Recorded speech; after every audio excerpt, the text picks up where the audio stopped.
too bright.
Last football show of the 2025 season. Nick O, it's been a journey, man. I know you're kind of late to the party. You took a little hiatus this year, but you made the awesome announcements on the show last time prior. Give the people the information that might have missed it. Oh man, I am back. Nick O-Face coming at you so hard next year. You don't even know. I'm gonna get him with the oh. You know what I'm talking about? Things go well, I might be showing her my O-Face. Oh. You know what I'm talking about. Oh. Let's be honest. You're gonna be coming in them so hard, not just on them or to them. In them. That's the only way you roll. In and around everywhere. It's it, man. Yeah. It's gonna be frosting. You're a cream pie guy. Yeah, you gotta be. I mean, you've been married forever. You were mentioning today. You've been with your wife since you were 17.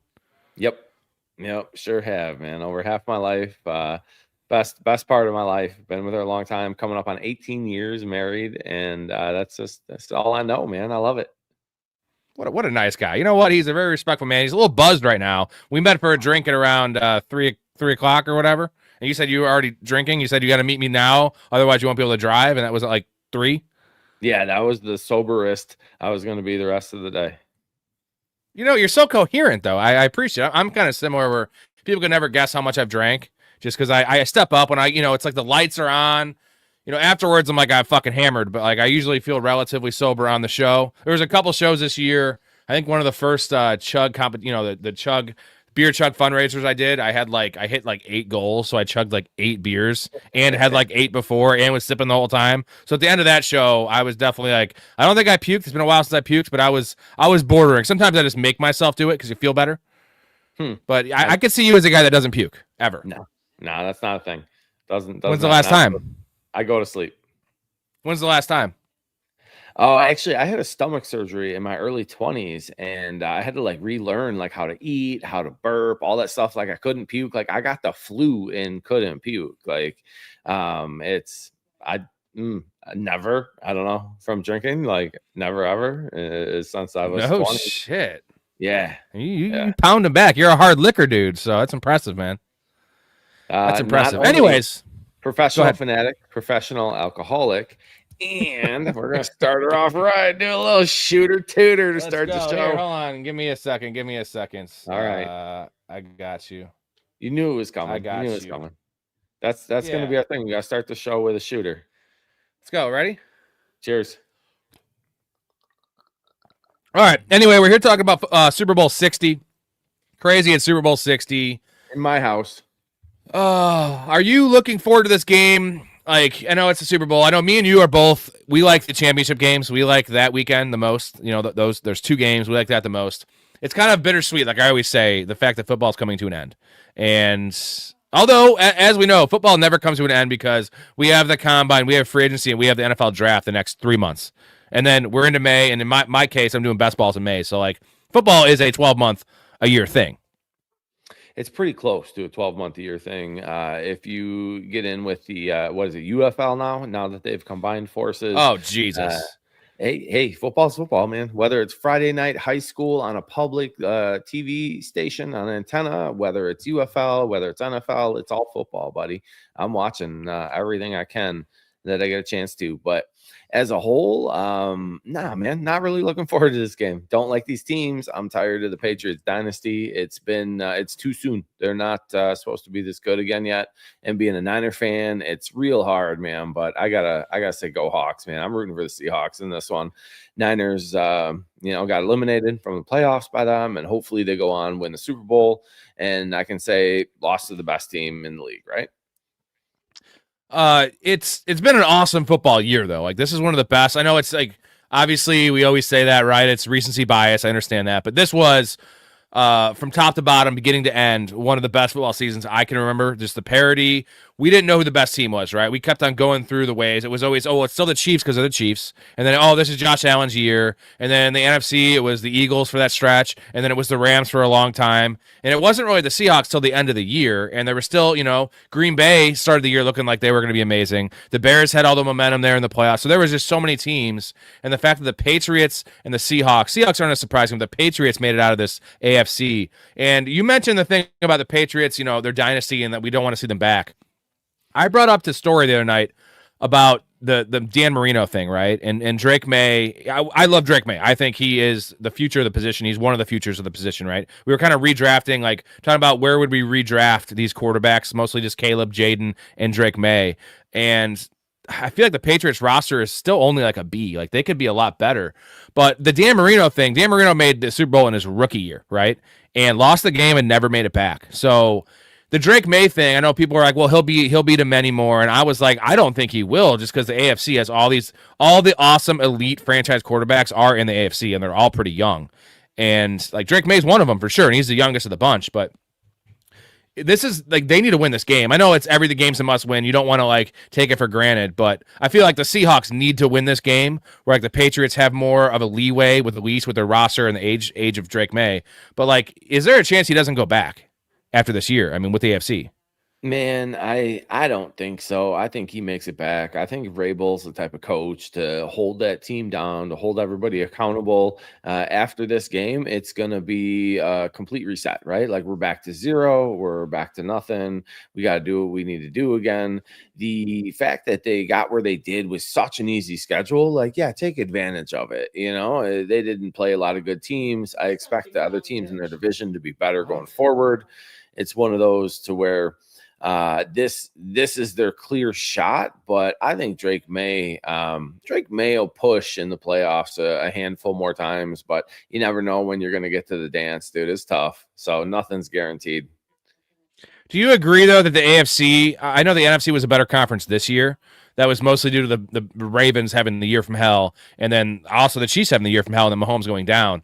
But like, if you look at the AFC top to bottom, now you're going to get Mendoza in there, and whatever he becomes. But now you have the resurgence of Trevor Lawrence and Liam Cohen being there. You have Joe Burrow, who will make some noise. Joe Burrow's too good of a quarterback to miss the playoffs all these years, right? Like eventually they're going to get their roster together. Josh Allen isn't going away. Lamar Jackson's still only 29 years old. Like that division that, the AFC West, like Bo Nix and Sean Payton, nice marriage. The Chargers have Harbaugh and Justin Herbert. Like the list goes on in the AFC. It is a fucking murderer's row in the AFC. That was my Drake May sentiment of just like, we don't know. And like, you got to take advantage of this now. And it's like the Seahawks were the best team this year, but you're not facing, I feel like the Eagles had a better team last year. Would you agree? Yeah, I'd agree with the Eagles were a better team last year, and the AFC is tough. Like this was supposed to be Josh Allen's year, right? With Mahomes and Lamar out of the way, and Cincy not there, but Cincy's still got Zach Taylor leading that team. I don't think they're set up the right way to win. I don't have a ton of faith there. You moved Brady up in Buffalo, and I don't see that being much different than McDermott. So I'm not sure that the Bills are going to be a much better team going forward. You've got new coaches, new coordinators in Baltimore. So it's Lamar, but you don't know what offense, you don't know what you're going to get there. There's a lot of question marks in the AFC, particularly that AFC North. But as a whole, like you said, you got Harbaugh in with the Chargers, with LA, but you look at the NFC, you got the Bears coming up, you got Detroit, who's going to continue to be good. I expect Minnesota to take a step. You got the other Harbaugh over coaching the Giants right now. Philly should still be a thing. Dallas, I mean, who knows? That offense should show up with the playmakers they have. You've got Seahawks, you've got Rams, you've got Niners. Like, you got a lot of good NFC teams too. I feel like that parity is on both sides, and no team should ever take for granted the fact that they're there, because it's never guaranteed you're going to get back, no matter how good you are. The Bucs, we forgot about the Bucs. I think the point is the NFL is tough right now. Like, I don't know, you're not a big NBA fan, but like, the NBA just has so much fucking talent right now, and guys like Giannis and Jokic might end their career with one ring, which is wild. And they don't have bad teams. And the NFL, it's the quarterback play, man. I know it gets rough when there's injuries. In the bottom 5, bottom 8 teams, really rough quarterback play. But it goes 12 or 14 or 16 deep on these elite quarter. If you want to add Baker to the discussion, right? Like, pretty accomplished quarterback, former number 1 overall pick. And I guess it also goes to these quarterbacks playing so long. Matt Stafford just won MVP at 38 years old. You know what I'm saying? Like, Tom Brady changed the mold. So now it's like you get these guys extending their lives, and you have just an influx of this young talent, right? And last year's class is looking like the Marino Elway class, because you have Bo Nix is not even in the top 3 of that class, and like, he's already been in the playoffs the first 2 years of his career. And this year's class, okay, Mendoza seems to be a can't miss. Jury is still out on that one. That's one guy. There's some other, some depth pieces there, not so much franchise guys. But next year's quarterback class, Nico, is supposed to rival the one we just had. I mean, we don't know yet. They still have to play one more year of college ball, but there's like 6 or 7 guys that could be potential first-round picks, and that's what you like to see. It's like, if we get another year like the Drake made Caleb draft, like, we're gonna have 20 like pretty elite quarterbacks in the NFL, and that's good for business, man. That's good for fantasy. That's good for betting. It's just good for entertainment. We don't like watching Max Brosmer throw the ball. That's killing Justin Jefferson, literally murdering Justin Jefferson. He might as well. I'm pretty sure Max Brosmer fucked Justin Jefferson's wife, dude, if he's married.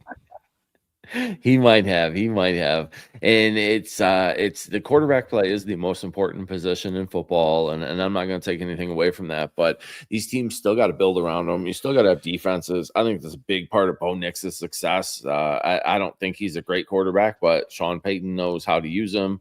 The defense is solid there. So you're gonna see this. You're gonna see the league continue to grow and excel.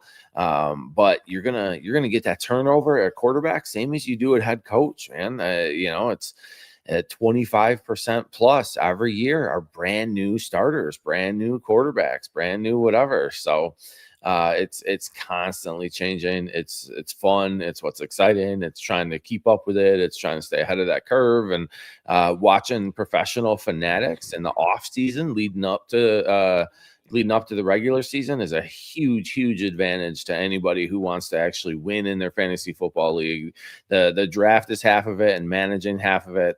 So get with us before the draft, and you'll be set up right. I just had an image like float through my head. Like, this is the way I think now. I'm a big Family Guy fan. Obviously, this show. I do a lot of cutaways. And when I mentioned Max Brosmer fucking Justin Jefferson's wife, remember the awful pick he had against the Seahawks where he threw it underhand? It was just the worst throw ever. And I'm just picturing like Brosmer trying to put on a condom, and I'm like thinking of like the 40-year-old virgin thing where like he's trying to like put on the condom. It keeps on breaking. There's like a million broken ones around him. That's Max Brosmer trying to put a condom on. He just can't do it. He can't even get the basic level. He can't even get his dick in because he can't get the protection on there, and no woman's gonna let Max Brosmer fuck him raw. That's just sorry, Max. You're not good enough for that, bro. Nope. He's over the pants, Brosmer. That's what I'm gonna call him now. Over the pants, Brosmer. Yeah, and good call, man, about tuning into the show, because this year. We're going to tell your questions in a second. This year, we and it was, ironically, Nico wasn't on. That's probably why we because he's fucking awful. Just kidding, man. You know your shit. We, from the very beginning, man, we hit on a lot of our guys. Chris Olave, George Pickens were our two big wide receiver hits. Now, Tucker Kraft, it's hard to call a hit, but, I was all about Tucker Kraft. And you know what? I still call it a hit because when he was in there with how bad the tight end position was, I think he still finished at like tight end 15, and he played like 6 games. Like, he had three week winning weeks. I grabbed him in our home league because I was so high on him as well. And listening to the pod You going traded into him the to me. year, I was like, man, I gotta beat Robbie and Storey to this guy. I gotta beat Robbie and Storey to this guy. Like I was high on a lot of the guys that you guys were too. So that's the fun part of the home league, right? That was a wild trade we did. I drafted Evan Ingram because you scooped Tucker Kraft too early, and the trade was Evan Ingram, and it was Evan Ingram, and I gave you Rico Dowdle, who I was super high on. And I had so many shares of Rico, I can give away, and I got Tucker Kraft and a backup running back, and I think you ended up probably winning that trade because Rico had more value later into the season, but he also kind of flamed out too. But what a weird trade where both of us kind of won it. Yeah, and where Ingram, I left to the waiver wire. I let him go, and being a Chuba owner, I needed some Dowdle. Like I like the safety, but going into the year, I was a big Chuba Hubbard truther, and I didn't think Dowdle was going to do much. So I guess I pulled the trigger on the safety valve, and it bailed me out. So that was a good trade. I did struggle with tight end though, man. That was probably my third most faded player. I know for sure my number one most faded player was Brian Thomas. It was Brian Thomas, Lad McConkey, and then the third one was Chuba in the fourth round. I couldn't, and I'm a big Chuba fan. I had him. He won me so much money, 2024, just because he was an RB1 and he was free. And then I like the player. He's fine. And it wasn't even the Rico Dowdle thing. I thought Rico was just a pure handcuff. I didn't think it was going to eat into the workload like that. But I can't wait for Rico to go somewhere good next year because he runs hard, man. He's got a fucking chip on his shoulder, dude. And yeah, I love running backs with chips on their shoulders. I mean, what did they have after Rico? What do they have now? Yeah, well, that's Jerry Jones. Team J says, man, if Josh didn't win this year, do we think he ever will? And bro, he's the new Peyton Manning. Well, Peyton Manning still ended up getting over the hump. Again, I always sound like the Josh Allen defender on the show, or the show is big. We're big Josh Allen fans. I know you're the same. He played with a broken foot. He had a broken foot documented. I think it was week 16 for sure. I think he was playing with it for longer. He also had that wrist injury. Like the team around him, Brandon Cooks, Keon Coleman, it's Dalton Kincaid and Dawson Knox are both playing with torn MCLs this year. Like that offense was just shitty outside of James Cook, who I'm sorry, I think James Cook's an overrated player personally. His stats are good. He's fine. He's just not a hard runner. Like I've never seen that guy break a tackle. He literally just falls down. He's fine, fast, but he's also a running back. Like running backs don't make that much of a difference. So Josh Allen was a one-man wrecking crew this year. I'm with you. I'm surprised at Cook's production year in, year out. Like last couple of years, he's outproduced what I had him projected for. Josh Allen's a monster, man. He carries that entire team. I don't know. You saw Peyton do it with the Colts, but then you saw him do it again later with the Broncos. If Allen can't get it done with McDermott, and like I said earlier, I don't think Brady's that big of a game changer. Like it's, what are you going to do that's so different on offense this year to be more successful than what you did before? You're same old is how I feel about that. So it's either you got to get somebody in there who really utilizes Allen or puts the weapons around him, or Allen's got to go to another team before he's going to get himself a Super Bowl, man. I don't know. Yeah, he's weird because Josh Allen, man, I love him. What a great kid. It's funny I'm calling him a kid because like the dude's a monster, but he's 28 years old. Like he's obviously much younger than I am.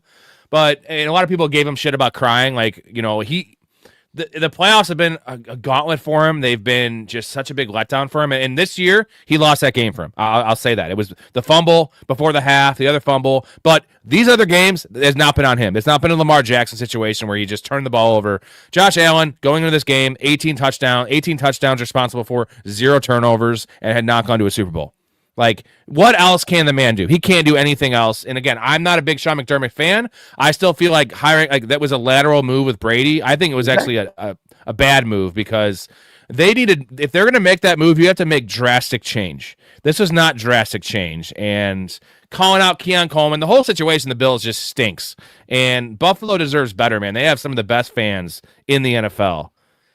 They do. Their fans go hard, man. They're busting tables left and right out in the parking lot outside of the stadium, and they crack me up with that Buffalo Bill body slam or drop or whatever they call it.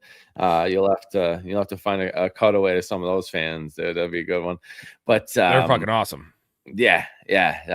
I love it. I almost feel like they're a cursed organization to a certain degree. The fact that they just can't seem to put it all together to finish. And now the fact that you got Diggs in the Super Bowl with the Patriots after he was pushed out of town in Buffalo, right? Like he didn't leave on his own accord. So it stinks. That was the best receiver Allen's ever had. And they gotta get better at receiver. They gotta get better at O-line. And I don't think they've made the changes to adjust for that is my concern. All right, we got a great show coming up for you guys. Keep on pounding the questions. We'll get to them all. We're gonna have all the staff picks, every co-host and major Patreon contributor gonna have their picks on the show. I have a graphic for all those. Pretty crazy. You'll see it's like 17 picks. Me and Nico Spoiler have the same exact pick, by the way, Nico. No way. I know. So we have that coming up. We have my bets revealed. I have 3 plays. Again, we're 95 and 56 this year on the show on these prop bets. We're fucking cha-cha-chinging it. Couple other things planned as well. Again, our last show of the 2025 football season. But don't worry, you're gonna still see us like 3, 4, 5 times a week going forward. And once draft season hits, we're fucking all in again. That's what we do around here. And also, I had to bring this up. Did you watch any more of the Olympics today? I tried turning it on. It didn't work when I got home, man. What a shame. Had some curling on earlier. I had the snowboard big jump competition on earlier. But no. So I got to tell him the story. So we're at the bar and the Olympics are on. And I was just like, dude, who the fuck watches the Olympics anymore? And Nick was like, dude, I've been watching it all day. Those kids who had their own ponies. Oh, I know. I hated those kids. In fact, I hate anyone that ever had a pony when they were growing up. I had a pony.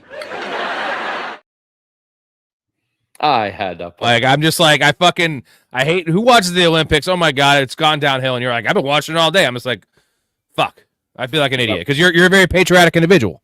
That's it. I had the Peacock is streaming it. I put on there, they call it their like gold channel. And so it's just medal watching, like who's about to win a medal, which countries are going to do it, who's going to win what. It's like the red zone of the Olympics.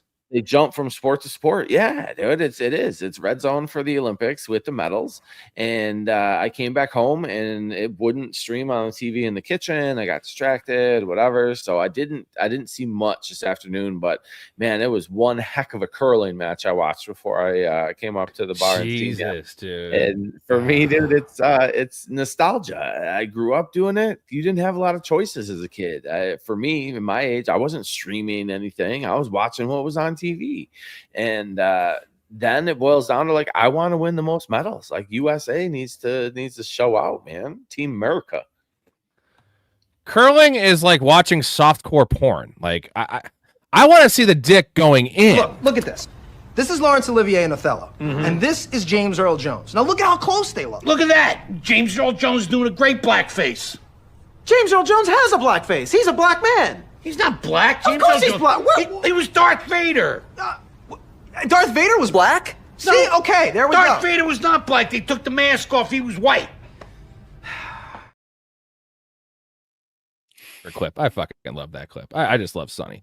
I play Sonny. Always clips Sonny, all man. Day. They're a trip. I was talking about him Ron earlier, says, I think where, Dennis, Dennis has a strategy for getting women. The dentist system, right? Yeah, the dentist system. Yeah. And Frank's take on it is, just dropped a Magnum condom on the ground and be like, oh no, is that my condom I dropped for my massive dong? Like, yeah. I got my wad of hundreds. I got my Magnum condoms. I'm ready to plow. Fucking Frank, man. So Ron says, I think Seattle will win. Patriots are lucky. All 3 playoff wins. Chargers, no offensive line. Texans, no offensive line or quarterback. And then Broncos, no quarterback. And weather, honestly. That weather game. And also, let's not forget, the regular season was probably the easiest run anyone could have had for schedule. But it was. Dude. It doesn't matter at this point, though, right? It doesn't matter because they're in the game, and it's a 1-game sample size. If this was a best of 7, right, like a best of 5, it was a series, I don't think they have a chance to win consecutive games or 4 out of 7. Anyone could win a football game. It's like March Madness, man. And Sam Darnold could throw a pick 6. You know, things could happen. A fumble 6. New England's got a good I defense. I'm not taking that away from him. Vrabel's done a very good job of getting the guys ready, right? He doesn't on paper, he doesn't have a squad, dude. He doesn't have what you would look at on paper and say, oh, yeah, absolutely, they're going to be a contender, or absolutely, they're going to win their division, or absolutely, Andrew Luck shows up. But it's one of those two. That defense is absolutely. I'm always looking for Jack Doyle. I don't think that defense is much better than Seattle's, but I do think Seattle's offense is better than New England's right now, and I think that's a difference maker. And I think they score a couple more times, and that's where you're going to see Seattle win, in my opinion. All right, Blake, shut up, Blake, media manager on the channel. You're the man. Appreciate you, man. Dallas with the first. You're going to see him a lot. You're going to see Blake a lot on our college football, our NFL draft coverage. That guy knows college football. Me, Storey, and Blake are going to be heading that off here in April for you guys. Dallas with 2 first-round picks. Balake, yeah, it's Balake. 2 first-round picks for Blake. I don't know how much money they have in free agency, but they could turn it around with a couple additions.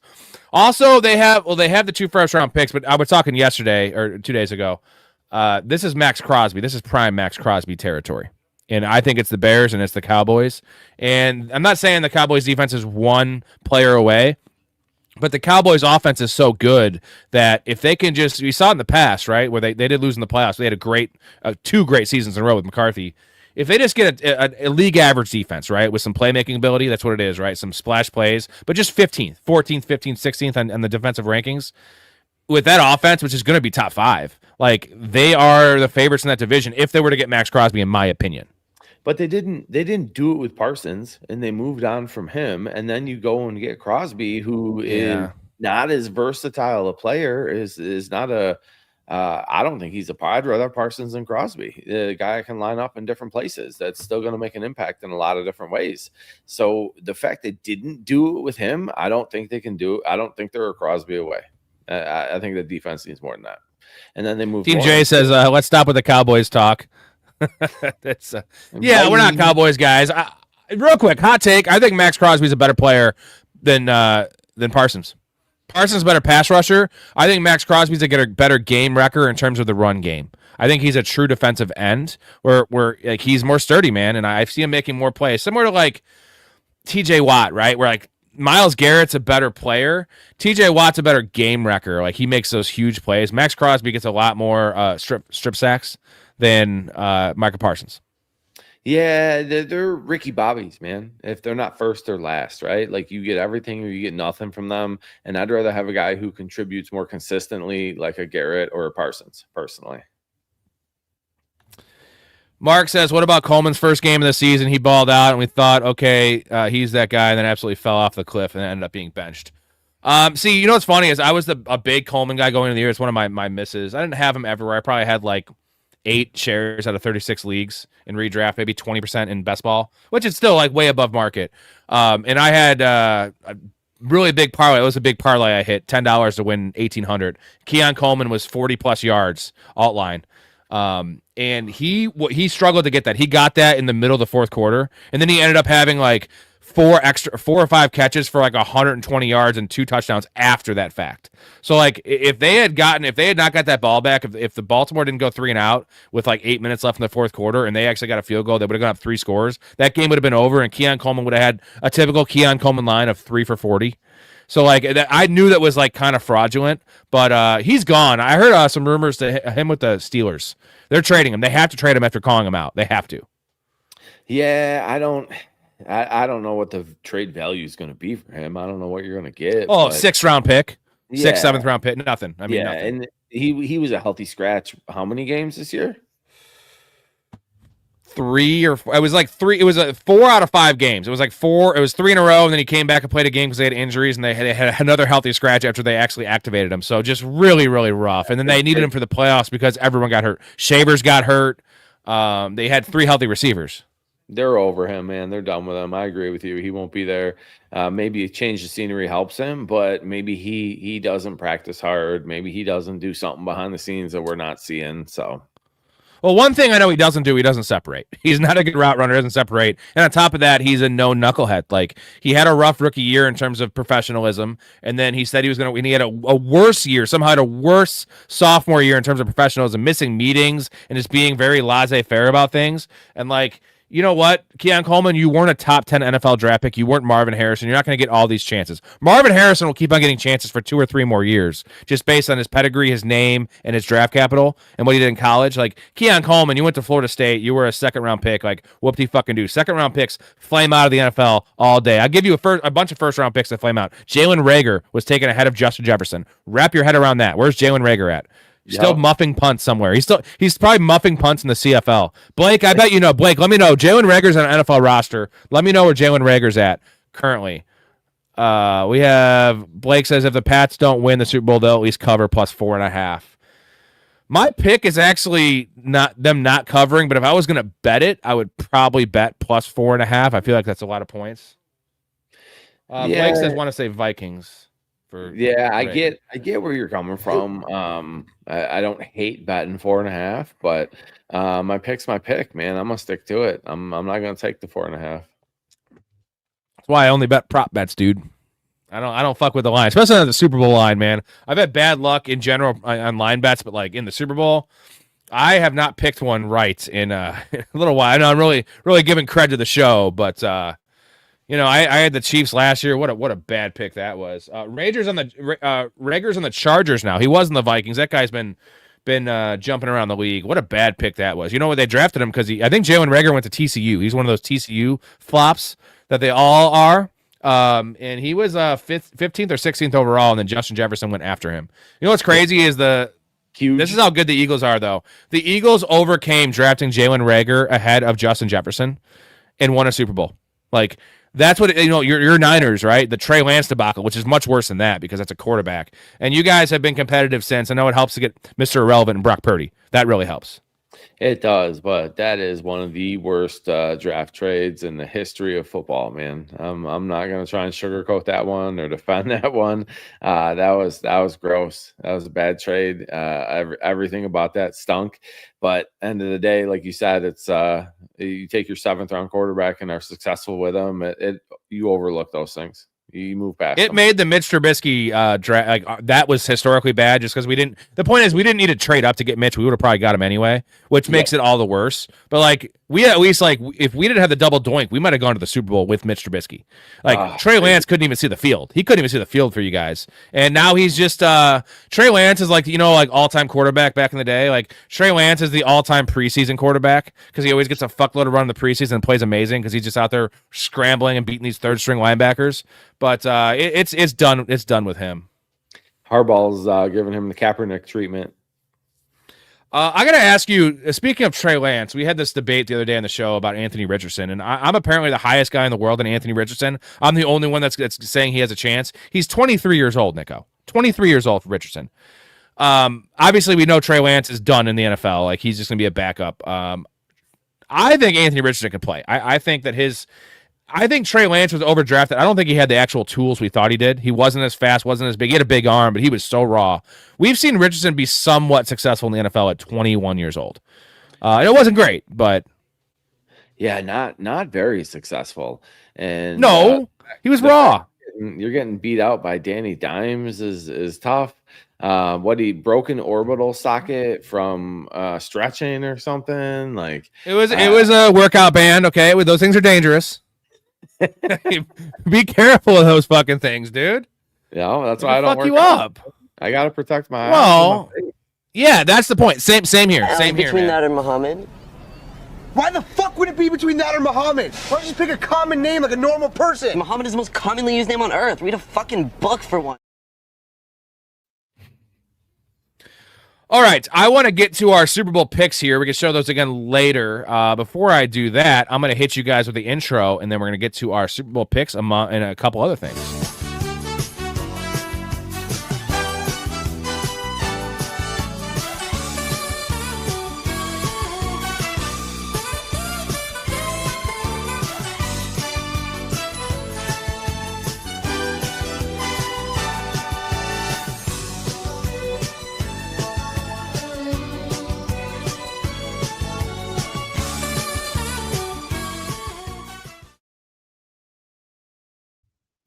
All right, before we get to the picks, shout out to all the Patreon bros. You guys are amazing. We love you. Thank you for the continued support. Don't worry, you're still going to be doing 4 shows a week until football gets back. And again, we're going full bore in March/April, so maybe just a month of 3 or 4 shows a week. Besides just supporting your boys, which is huge, support us. We do this for free. Definitely all my guests are this for free until I can afford to pay them. But access to the Discord community, which is the place to be. Community fantasy leagues. We have 2 openings for the Dynasty League, gentlemen. 2 openings left. We're going to do that draft in May, so get in as soon as possible. First come, first serve there. Guest appearances on the show. You want to sit where Nico's sitting? You want to sit in between me and Nico? You want to talk ball? You want to talk Max Brosmer not being able to put on condoms with us? All those things are fucking viable on our show. We love having fans on the show. Free merchandise giveaways. We're getting shirts here in the next couple of weeks, as well as these beautiful hats. Give one of these away every single month, and the hats are going to be for sale. $20 for the shirts, yeah, and free delivery for that. So it's just $20. I will send it to you. A good way to support the channel as well. But the most important part of getting in the Patreon, if you like making money, is access to the bets, early access to the bets. This is a 4-year sample of just crushing assholes, dude, with a giant schlong here. 95-56 on the year, 204-123 since I started doing the segment on the show back in 2022. Everything is documented. I put every bet slip live when I place. That's why you get in the Discord, because you can actually see the bets as I place them live and get the same odds. I tell you where I place it, what the odds are, and you can get those same exact odds. Here we go, Nico. Ken Walker over 99.5 total yards. Hunter Henry over 37.5 receiving yards. And then this is a FanDuel special, the last one. Both quarterbacks 15-plus passing yards in each quarter. That's plus 120. So Darnold and May to have 15 yards in each quarter. Yeah, I like it. It's definitely hittable. You got Charbonnet who's out, so Walker should be getting the volume there. It's a solid bet, man. What do you think about Hunter Henry? That's probably my favorite one, just based on this matchup. And tight ends tend to run a little bit leaky there against the Seattle's defense. That's the only spot they have leakiness. They do. I actually I like both tight ends. I like touchdowns for the tight ends in this game. I like Barner and I like Henry for an anytime tutty if you really want to pump your odds up. Ooh, yeah, Barner's at 25.5 yards. I really wanted to do him. He's been really struggling. He's playing every snap still, but they just haven't needed him, And this could be the game they need him, because Christian Gonzalez is going to shut down whoever he guards. He is. And like I said, I think they get close. I think they run the ball. I think you see a lot of the short game. I think it's a little bit more low scoring of a game. You got tough defenses on both sides. So when they get in the red zone or they get close to the end zone, running it's not going to get you there. And the receivers, when it's that tight of quarters, you don't always see it. So I do. I love a Barner anytime tutty. I love a Henry anytime tutty. I think once you get close to the red zone, you're going to see them throw to those guys. Those big Barner, I love, because you get the tush push possibility. He hasn't had one, I don't think, all year, but they do use him in the tush push situation. That could very easily happen if you get a pass interference. I will shout out one of my long shot bets is Sam Darnold Sam Darnold first touchdown is 50-1. 50-1 first touchdown. You do have some first touchdown luck, man. So I wouldn't sleep on that. Sam Darnold, though, 0 rushing touchdowns all year, but I mean, 50-1 in a game like this, all it takes is a third and goal from the 4, something like that. It's Super Bowl. He's more likely to run. I'm definitely down for that one. Say hello to Helen Hunt. She sponsors the show. Hi, Helen. There's Helen without makeup. Hello, Helen. As well as Helen Hunts, we are still doing the ProFan fundraiser. Nick O might even take another shot. Every 5 supers is a beer chug. Every $20 super chat, beer chug. Everyone that signs up for the Patreon during the live stream gets a beer chug. Appreciate you guys. And maybe I'll even take my shirt off. See if I have this old clip. I love playing this. I'm quick. You see me. I mean, everyone here that has been watching the show has seen me chug beers. But why can't I find it? What the fuck? It's me shirtless chugging a beer. It should be really easy to find, but I have a lot of clips in here. And there it is. Here we go.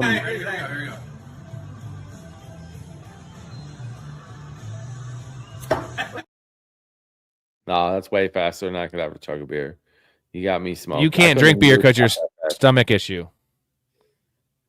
Yeah, you have the a stomach issue. carbonation issue. It'll get you. But I couldn't do that, man. I got a crazy question for you though. This is something I feel like Yeah. Rob might know. Did they or did they not make a sex toy of Helen Hunt's fist? Oh, her fist. That's strange. Is that a thing? Is it documented? I mean, that'd be sweet. I'll buy one. I swear it was like man, I can't remember if it was a Family Guy joke or if it was another show, but there was somebody that was talking about Helen Hunt's fist as a sex toy.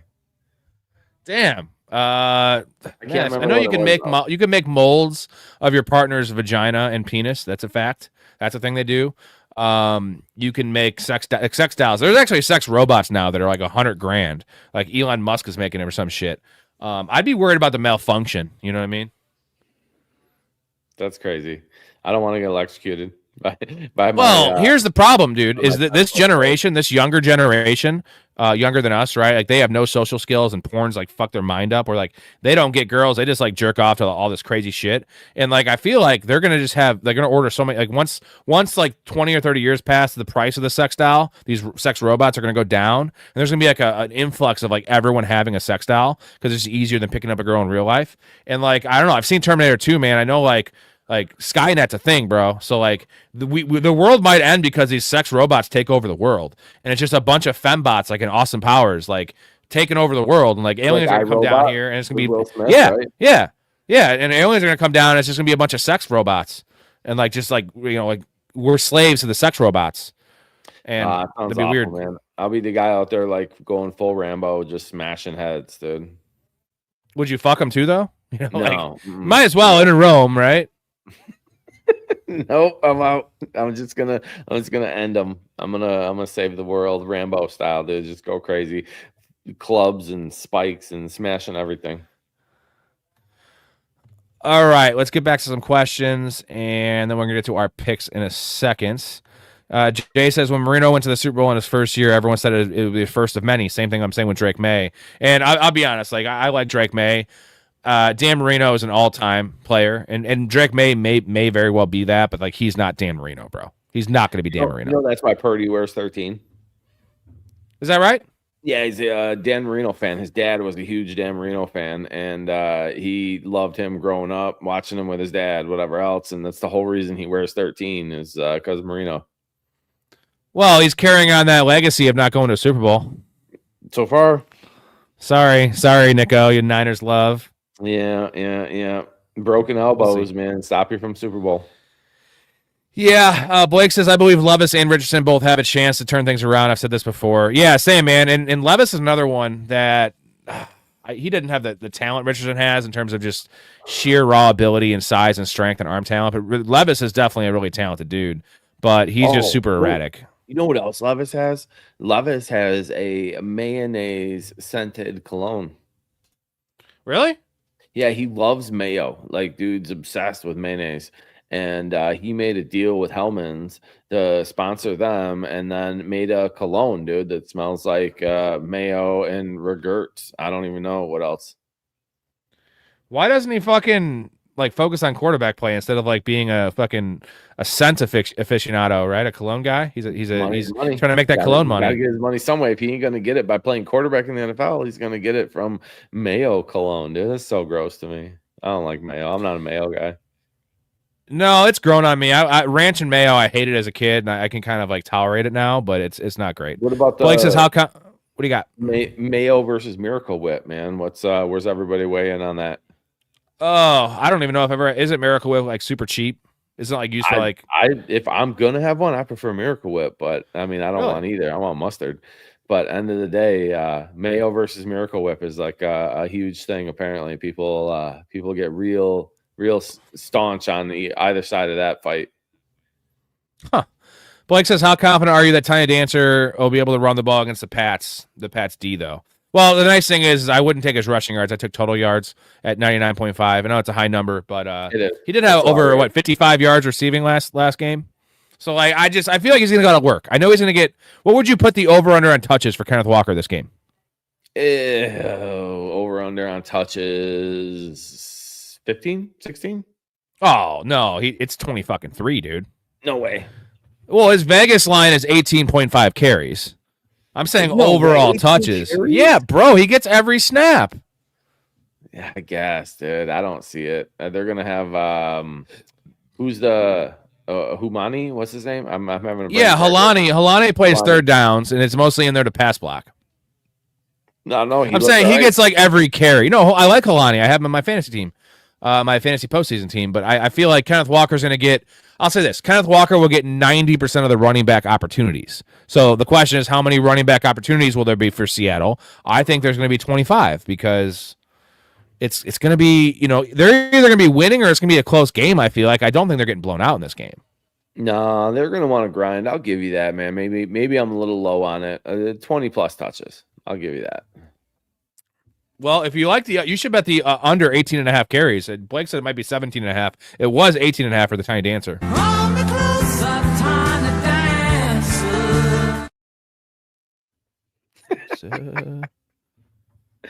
We have Maru entering my first dynasty league, and it's a super flex picking third. How do you guys picture a top 3 will go in most startups like that? It's going to be 3 quarterbacks, and it's super flex. So it's going to go Josh Allen 1.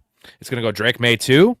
Those are set in stone right there. And then Lamar or Jaden Daniels. I've seen Jaden Daniels ranked pretty high. I'd put Lamar at 2. I say Allen and Lamar are the first 2 personally. And you're picking between May and Daniels given their age at 3. Oh, if you can get Drake May at 3, that's amazing. I don't think I like Daniels. He just has more health concerns for me, and also the Washington concerns. Like he's on the Commanders, bro. Like he's got them funny elbows, them fucking shattered elbows.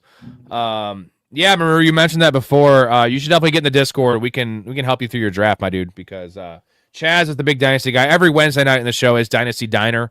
That'll be going through the offseason. We're talking pretty much exclusively Dynasty, as well as maybe some Helen Hunt sex parts and stuff like that. Let's get to our picks. We'll get to all the questions here in a second, guys. Hold steady. We're only 3 minutes behind on the questions. So here we go.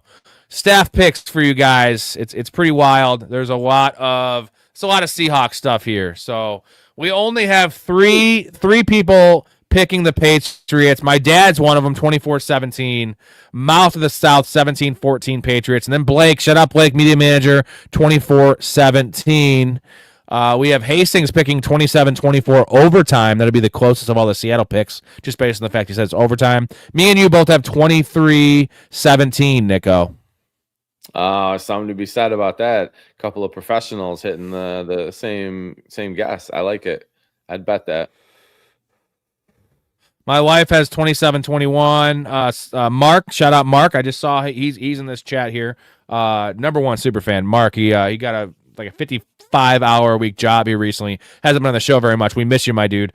He has 31-20. Is that the biggest discrepancy we have? I think that's the biggest margin of victory. 31-20 from Mark for the Seahawks.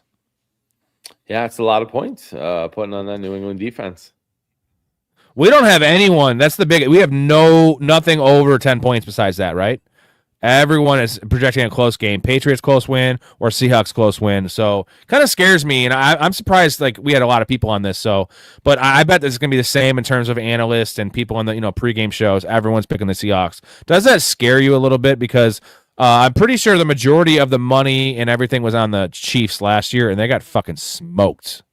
Yeah, it is. It does concern me a little bit. I feel like when everybody's on it, or it's the obvious pick, or everybody likes it, it doesn't necessarily always pan out. But this game could go either way. That's why all these scores are close, and we're all just picking with our hearts a little bit, I think. So it could easily be New England. I don't know that offense has enough firepower to hang.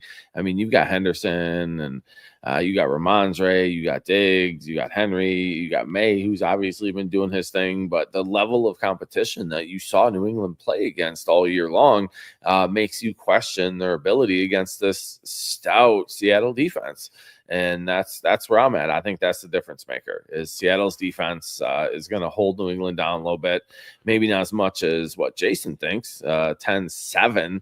I think America would hate that. I love that. That's traditional. Vegas football. would love that, though. Vegas would love that because all those parlays be busted. I love, man, old school, low scoring. Every first down means something, dude. Every snap counts. Like it's much more important in football when it's low scoring like that. But and it could be it's two good defenses. I'm not saying he's wrong, but I mean, we both have the under.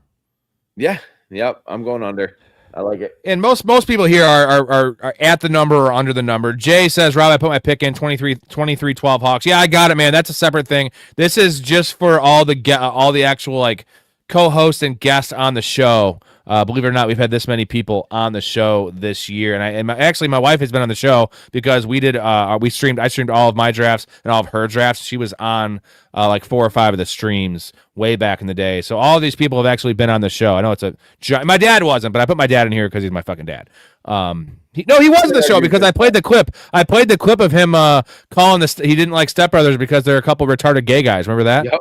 Yep. That was a flashback. Brother deep dive, man. That's fun. Yeah. So yeah, these are all the people on the show. This is 15. We've had 15 people on the show this year. That's what we cultivate around here. But Jay, just everyone listening, if you are in the Discord, put your score in the Discord, and then the person closest to the score gets a free T-shirt. So it's a competition. I think there's like 10 scores in there so far. Might as well, man. Free money, free shirts at this point. I know everyone likes free shirts. You know what I always love about that? You go to like NBA games or sports games, you know, they have the T-shirt shooters, which is just hilarious because they're the worst T-shirts ever, and they're all like triple X's, and they're like the weirdest sizes ever. Like you would catch a medium, and like, you know, like Erica would catch like a double X, and like neither of them fit anybody. They suck.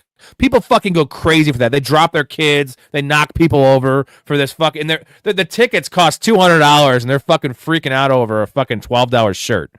Yep. So people love free shit. They love free shit. Who was it? Kelsey Plum, I think, back in the day, where she threw one by hand like to the upper deck, dude. Like it was an amazing. Like this chick's got an arm, right?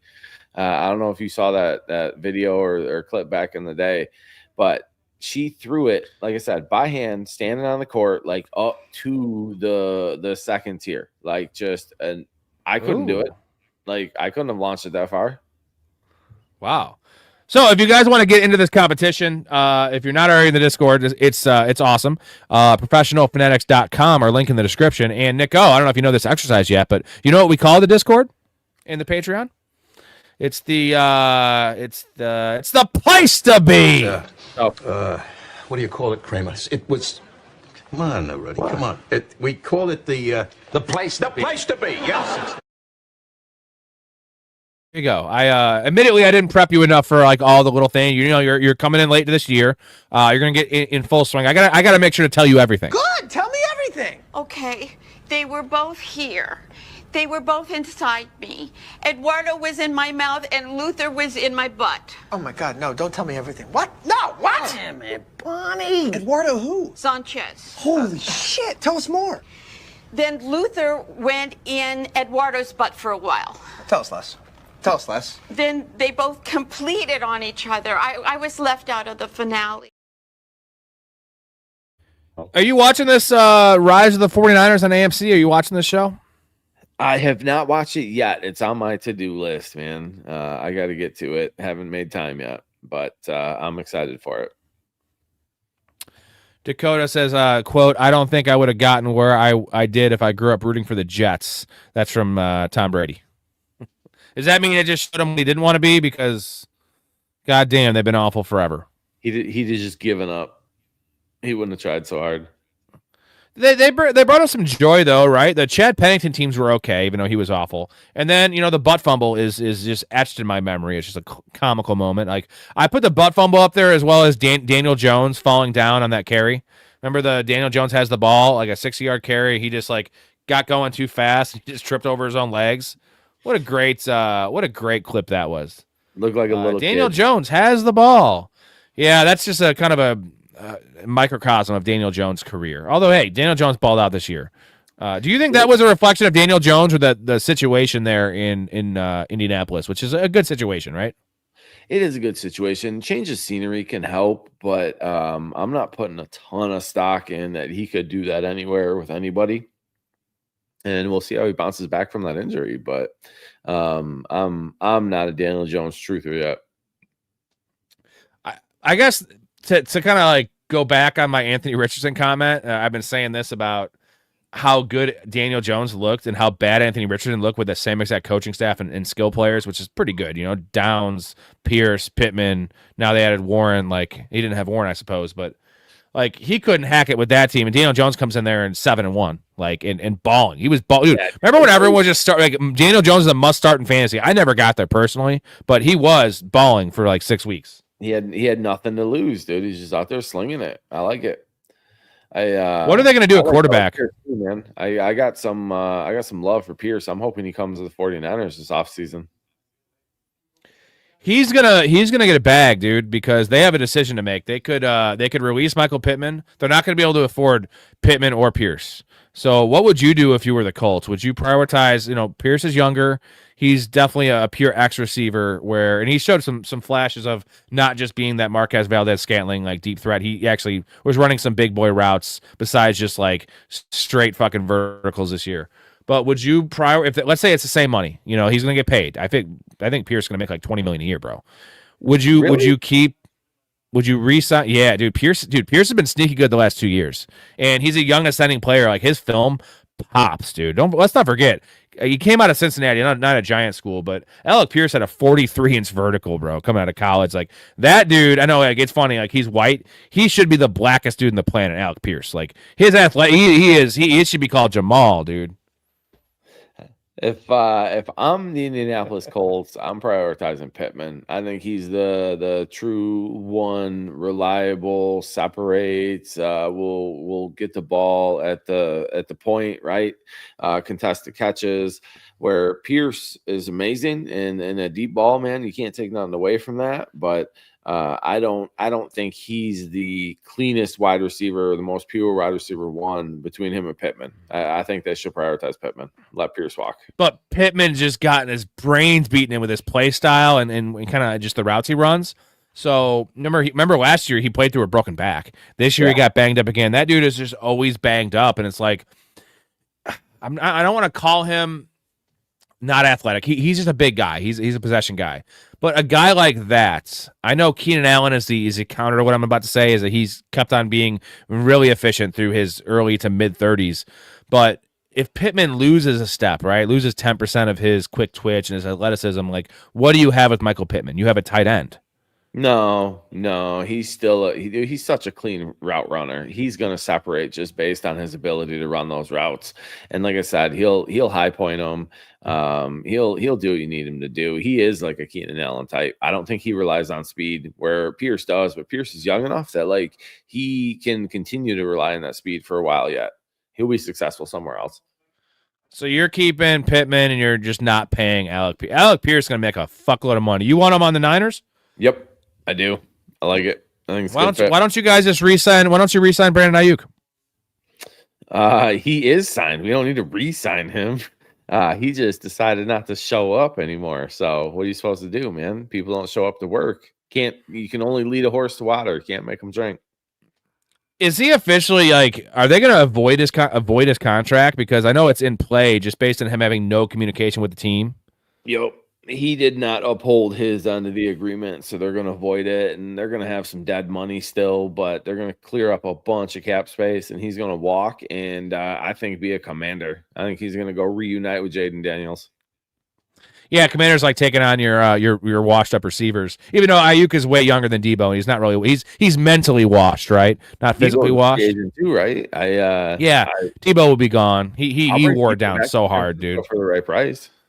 Ooh, yeah, a little hometown discount there.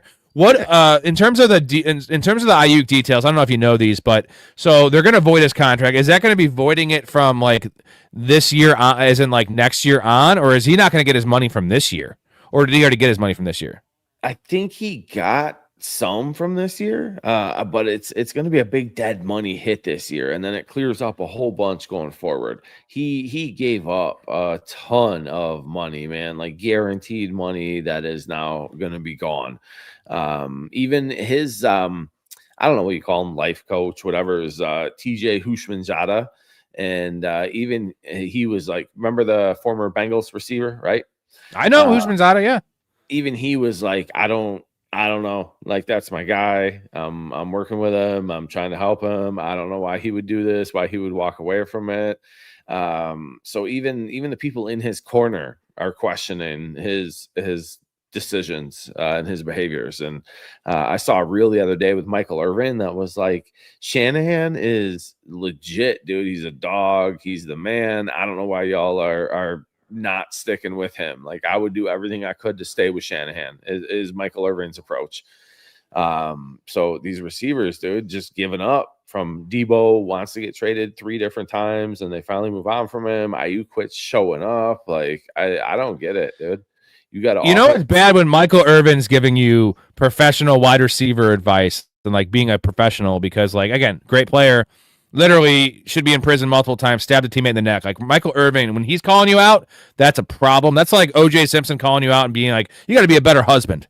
This guy is not a good husband. Like, yo, you beat your wife and murdered her. Like, but you know what? At least I treated her well when she was alive. Like that's just exactly what this is. And that's not a good look for Brandon Ayuk. What kind of money you think he's going to get? Because we were talking on the stream on Thursday, and I was thinking like $2 million, bro. Like, who's going to pay him? He's going to get a garbage prove-it contract. Prove 1 you're year. healthy, prove you can play, prove you still want to be in the NFL, prove you care about football. But I don't think it'll be less than 5. You know where I think he's going to go? I think he's going to the Steelers, dude. It's a great spot. Remember when the Steelers were in talks with your Niners to trade for him before the contract extension? And they need it. It's a good spot for him. I mean, like they need something because Roman Wilson is not the answer, and like they have Valdez, like they have the same guys. Like it's just they have literally wide receiver 5s, and then DK Metcalf, who is not. It's hard to rely on when he's getting suspended for fighting fans. Yeah, I saw that dude filed a $100 million lawsuit against him too. He didn't even hit him though. No, he filed it for like defamation of character and assault and a bunch of different shit, dude, against the NFL and the Steelers and DK. And I don't think it's gonna go nowhere. But yeah, I could see Ayuk there, I guess. Who's gonna be throwing him the ball though? Who's McCarthy gonna have a quarterback in Pittsburgh? Aaron Rodgers, baby. He's back. Oh, he's coming back. McCarthy and I Rodgers think so. I think so. Dude, these guys never quit. They never quit. Like Aaron Rodgers played well last year. I mean, it was so much better than what he looked on the Jets, right? You agree? It looked good. Like he wasn't the reason they lost. Let's not forget. He was playing the back 8 games with a broken wrist. I mean, he fucking battled. Hand, right? Huh? On his non-throwing hand though, right? Yeah, but I'm just saying that does affect you. Like, you'd be worried about getting tackled. Like, he's old, but Aaron Rodgers wins with his mind, man. We've seen this before. And the problem is the Steelers don't have a good enough roster to actually compete. Like, to actually, like, make money in the playoffs, you know? Yeah. They lose the playoffs every year. Yeah. They went from, dude, Tomlin to McCarthy. Same thing. McCarthy is going to have winning seasons, and they're going to lose first round of the playoffs if they get in. Blake says Levis has some great throws in his highlight tape. I know there's not a lot to look at, but if he can clean up his bad decisions, I think he'd be solid. Let's also factor in the Will Levis thing. It's similar to Malik Willis, right? Like, now look at Malik Willis. You get him with LaFleur, and now he's going to get paid, and he looks really good. He looked even worse than Levis in Tennessee. Now, he was probably a more raw prospect coming out, but I like Malik Willis coming out of the draft. I kind of like Levis, too, which is a whiff on my end. But can you even evaluate a Tennessee quarterback in their rookie year? Even Cam Ward struggled, and like that. I know the coaching staff was a little better there towards the end of the year when they fired Callahan, but like it's been since Vrabel, it's been awful there. Like it's been bottom 3, maybe worst situation in the NFL. And Willis had it, Levis had it, and then Cam Ward had it. So like, can we even evaluate Levis? Like, is it a good thing that we saw Malik Willis pretty much thrive in Green Bay on spot starts? Like he was balling, bro. He won games. Like he's throwing for 280 yards and 2 touchdowns. He's running. He looks the part, and he's going to get paid. So is that kind of a feather in the cap of Will Levis going forward?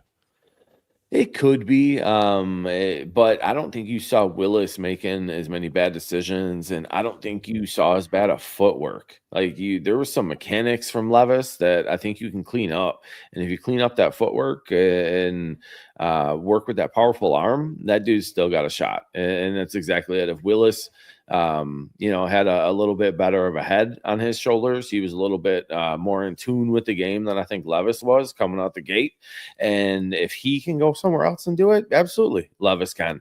And you see these backup quarterbacks all the time. I mean, look at Sam Darnold right now, right? He went to San Francisco, did great as a backup there, and went and won 14 games for Minnesota and 14 games for Seattle, and is now in the Super Bowl. So I'm not writing anyone off, man.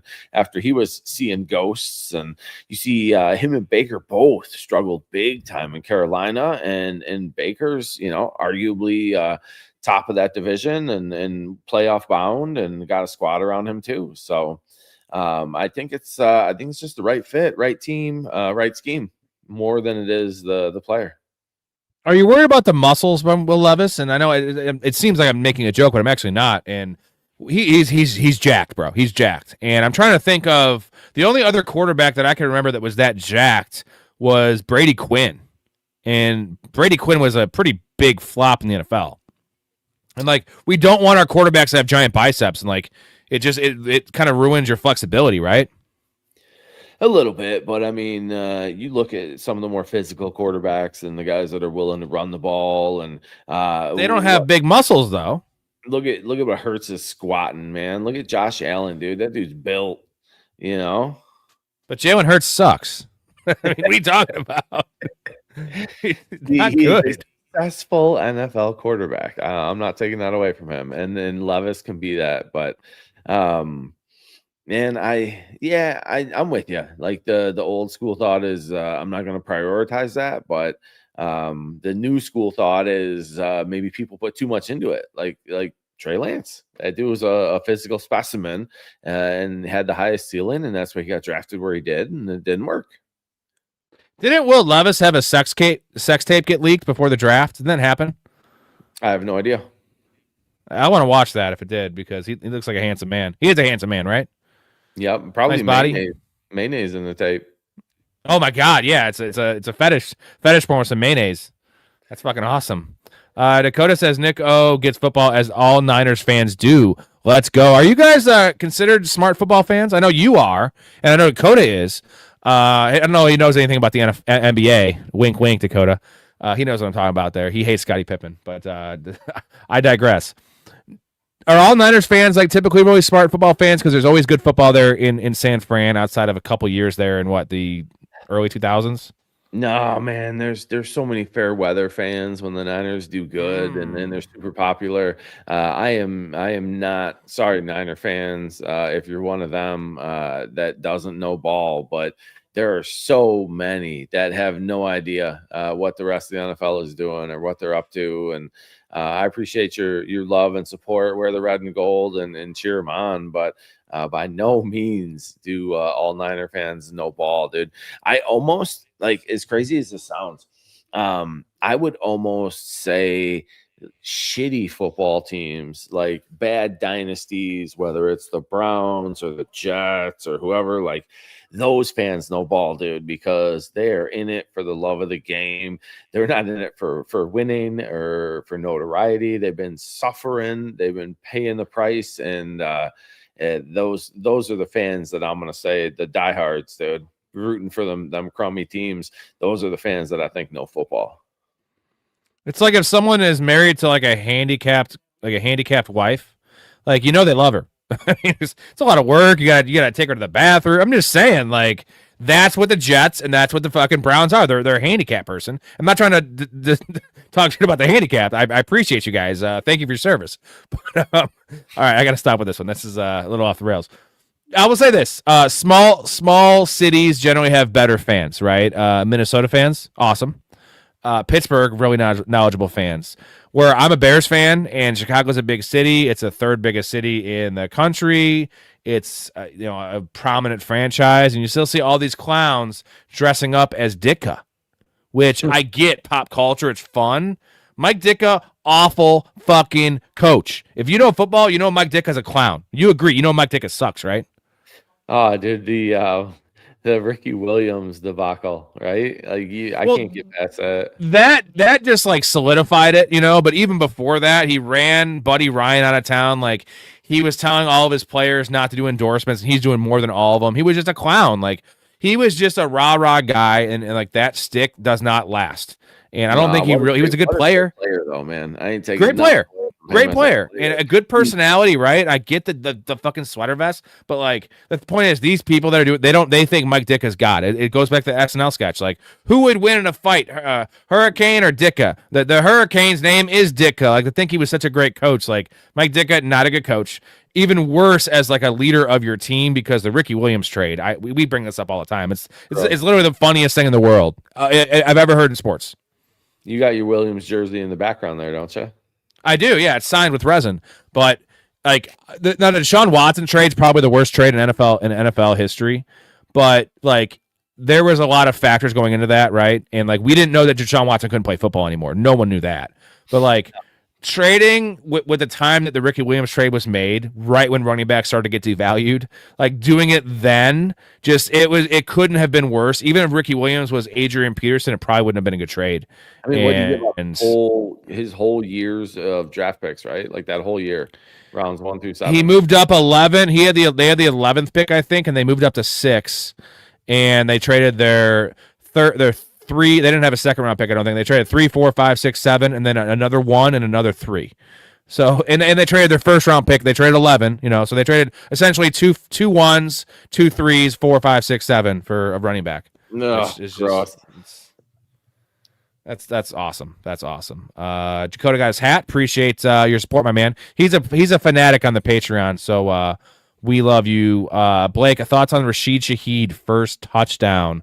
I think it's 20-1, and you get the nice little upside of the possible for return, which I don't think they're kicking. Do you think they're kicking to Shaheed in this game? They shouldn't. Yep. My point. Do you think they're going to kick to him? I think they will. The Rams didn't. Can you give me a beer, babe? I think they're going to play their game, man. They're going to kick to him. They play diligent football. They play sound football. It's going to be same old, man. They haven't avoided anybody all year. They're not going to avoid him.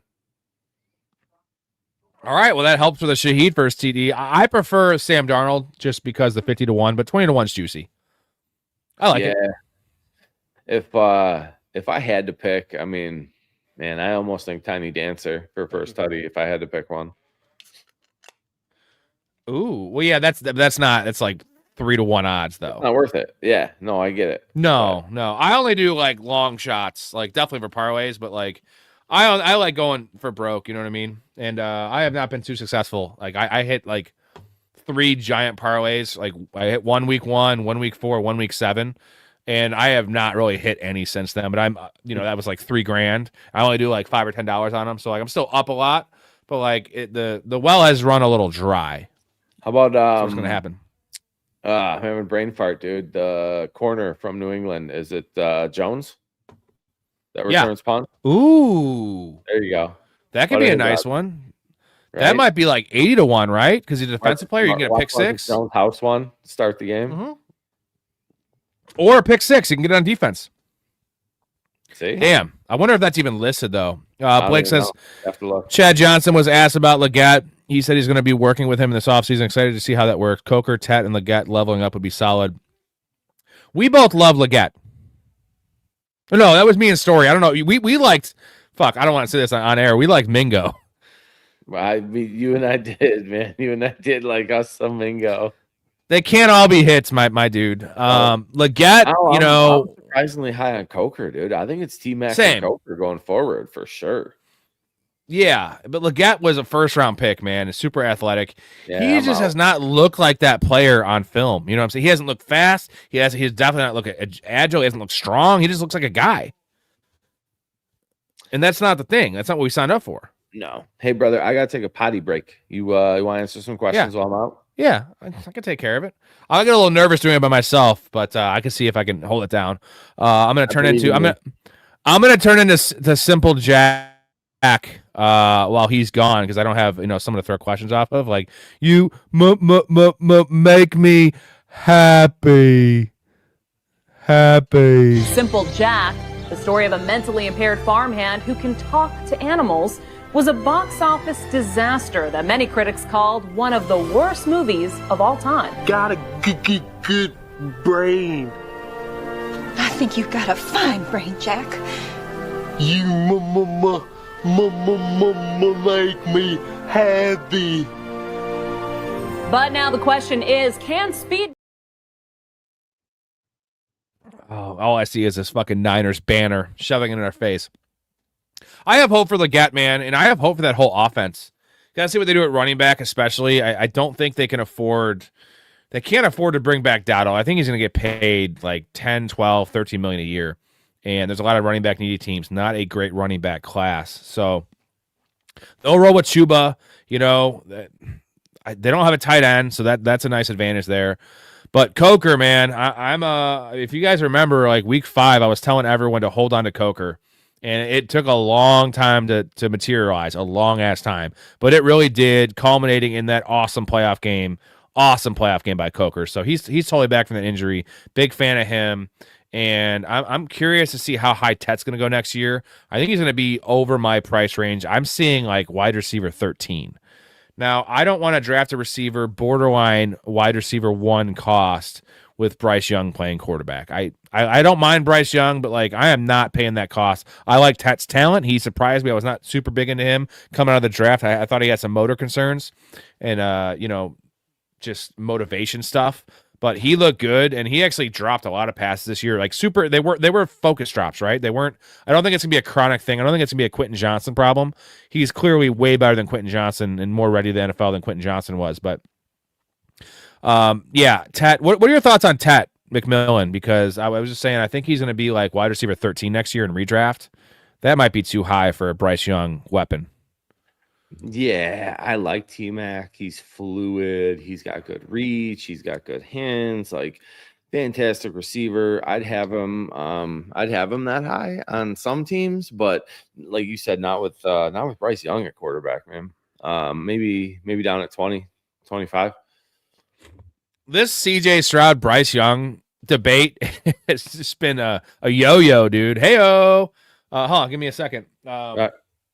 It's been a yo-yo because it was, such, how bad Bryce Young's rookie year was and how epic CJ Stroud's rookie year was. It wasn't even the numbers. It was CJ Stroud was such a pro his rookie year, right? And the efficiency and the eye test, and he was just, he won a playoff game his rookie year. It was CJ Stroud season. And now it's swung all the way back where I hear a lot of people saying they'd rather have Bryce Young. That's also mixed with the uncertainty of CJ Stroud in Houston, right? Like I don't know if they're going to pay him. But you kind of have to pay him, right? Because Tua got paid. You see these guys because they're still assets, right? And like if you don't pay them, you lose them. And Trevor Lawrence got paid. After that first year, I know you were. Let's go. And I've been a CJ Stroud hater forever. I know, and I'm getting there now. After these last couple of years, I'm like, dude, I'm out. I can't do it no more. And Young, I don't completely trust yet. You saw him trend in the right direction, and hopefully you can continue that and have success. But I'm treading lightly. I'm moving forward cautiously with him. Who do you want, though, if you were, let's say you were the Raiders. The Raiders are always my default team, like shit franchise, that I just want to, like, if you want this player on the Raiders, they're that generic team. And they didn't have Mendoza, right? They didn't have the first pick, and they needed to take a guy to, be a bridge quarterback and also possibly the quarterback of the future. Would you want Bryce Young or CJ Stroud with the Raiders? It's gross, but I think I'd rather still take Stroud, man, given his size. Yeah. That's what concerns me with Young. It's wild though. CJ Stroud has won a playoff game in 3 straight years. I mean, that's pretty it's pretty rare air. You know what I mean? Yeah. But it hasn't been because of him. The first rookie year was more because of him. Last couple of years, man, like Nico Collins is a pretty legit stud, and the defense is so good, and he just sucks. Like that, I don't know what happened. I don't know what the hell happened at the end of this year. Like the playoff games were just. That was like watching a rookie, and it's just so ironic that CJ Stroud's rookie year was so clean. 4 interceptions, 20 plus touchdowns, like 4,400 yards, and he missed a couple games. Like, he was so polished, and now he just looks like a fucking clown out there. Just the fumbles, the panicking, like it's so rough. And I don't know, what is it, loss of confidence? Can you lose confidence when you're still a successful quarterback? Seeing ghost, man. He's gone full Sam Darnold. You never go full Sam Darnold. You never, you got it. You hit it right there. You never go full. Fuck, I don't have it. I had the clip. I deleted it. We did Tropic Thunder. All right, you ready for this? Ready for this. Ooh, man, Nick's got to be a little loaded. I like it. Here we go. Tyson says, "What's up, nerds?" That's certainly us. We appreciate that. So, how many yards did Tiny Dancer get in the Super Bowl? Well, I hope a lot. It's one of my bets. I'm going to put that up again one more time for you. What is your prediction? Let's go total yards, Nico. What is your prediction? Give me a line for Tiny Dancer. Yards, Tiny Dancer. Oh, man. He's going over a hundo just with his catching ability and the way they utilize him there. They don't have a ton after JSN that I like. I mean, Shaheed's great, but not the most pure receiver. They got about 3 good tight ends, but again, they don't lean on them. So I got Tiny Dancer for a hundo all day. I'm gonna say 21 carries, 77 yards. 4 catches for 25 yards. No, I'm gonna bring the carries down quite a bit, and I'm gonna say he's at 15 carries for 75, and maybe 4 or 5 catches for the other 25. Okay, I've been riding the Walker train because last week my bet was the number. You know what he was at last week for over under total yards against the Rams? 115.5. Wow. And I was like, that's Bijan CMC territory. You don't see numbers that high, bro. And that's regular season Bijan. You know, playoffs it's generally harder to get those elite numbers. And I bet the under, and by game time it went down to 106.5. So then I bet the over on that. Just like I put like a half unit. I put hedged it. Yeah, I had just because I was like, there's a lot of middle ground there, and they both hit. He had like 113. So I'm riding hot in the Kenneth Walker train, and I like the volume. I know we disagree on that fact, but I love the volume there in Kenneth Walker. Like they need to do something to kind of control this pass rush and not put too much on Sam Darnold's plate. But I could be wrong on that one. Dakota says pre-June 1st release/trade of Ayuk, 30 million cap hit. Post-June, it splits between 26 and 27, 13 million, 26, 21 million, 27. If post-release, Niners will receive a $5 million cap credit due to bonus. But that's if it's a release. What if they void the contract? Is it the same thing? Because I think this is a different kind of situation. Like, because it's really hard to avoid someone's contract, right? Like the only thing I've heard in voided contracts is if a guy gets hurt playing basketball, right? Like doing something they're not supposed to, like a motorcycle accident. Like remember Jay Williams in the NBA, the Bulls draft pick, had a bad motorcycle accident. Like after they drafted him and they voided his contract, that was different because he did in his contract he wasn't supposed to be doing these things. And the same thing with Brandon Ayuk, like it's stuff that he did detrimental to the team. So would that change the cap hit, Nick? I think the argument is whether they're able to avoid it versus just release him, maybe. And there may be an argument there on his side, like a legal issue. But no matter what, this dude ain't playing for the Niners no more. They don't care what it cost them. Yeah. What is Kyle Shanahan's issue with wide receivers? Because it's not the first. I mean, this is Brandon Ayuk's second time. Remember the rookie year stuff when he benched Ayuk? And then the Debo stuff, like I think Debo was more frustrated about being used as a running back, and like they were fucking killing. Like he got destroyed, like his body got destroyed. Yeah. It's clearly evident now. No, in the Ayuk concern was he wasn't willing to block. He wasn't willing to do things that he didn't want to do when he wasn't getting the ball, and that's why he was in Shanahan's doghouse back in the day. And once he fully bought in, Shanahan was like, all right, dude, this is it. Like, now you're badass. Like the Niners they ask a lot of their receivers. They ask them to go hard every single play in the run game when they're not getting the ball. And it's hard for these diva types that that I'm not getting nothing from it. Why am I going to put in like this mentality? Mouth of the South, appreciate you, man. Says, what up, boys? Quick check-in with the wife. He's with the wife. He's saying, watching the game from Society House Smoking Lounge, Brooklyn with the wifey. Sounds like a badass place. Have a great night. He says 17-14 New England. He is one of the few, I'll put the graphic up here, that is picking the Patriots. Low-scoring game as well. Shout out Mouth South, Downtown Sports Boys. Link in the description. Also, he posts his weekly show in the Discord. 23 different platforms. They had Iron Eagle on their show. He had what the hell? Somehow he gets the best guests ever. He had, now I'm not a fan of this guest, Imagine Dragons before they were big, that shitty band, but they're a huge band. Had them on the show, as well as he had Trey Parker and Matt Stone on his show back in the day. So I'm just stuck having my buddies on here. Them motherfuckers getting Trey Parker, Matt Stone, Iron Eagle. Shout out to Mouse South, Downtown Sports, link in the description. Yeah, he has 17-14 for the Patriots. One of the three that picked the Patriots. That's a very low scoring game. I think his reasoning was, I can kind of paraphrase this, what he told me in the Discord.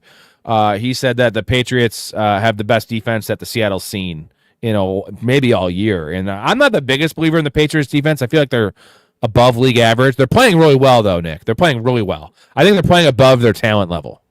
Oh, and that's the tip of the cap to Vrabel, right? And cheers to him. He's getting the most out of those guys, and not a ton of huge names on that team, but the right coach can pull it together, and it is a good defense. And again, Mike McDonald up in Seattle, he's got a fantastic defense as well.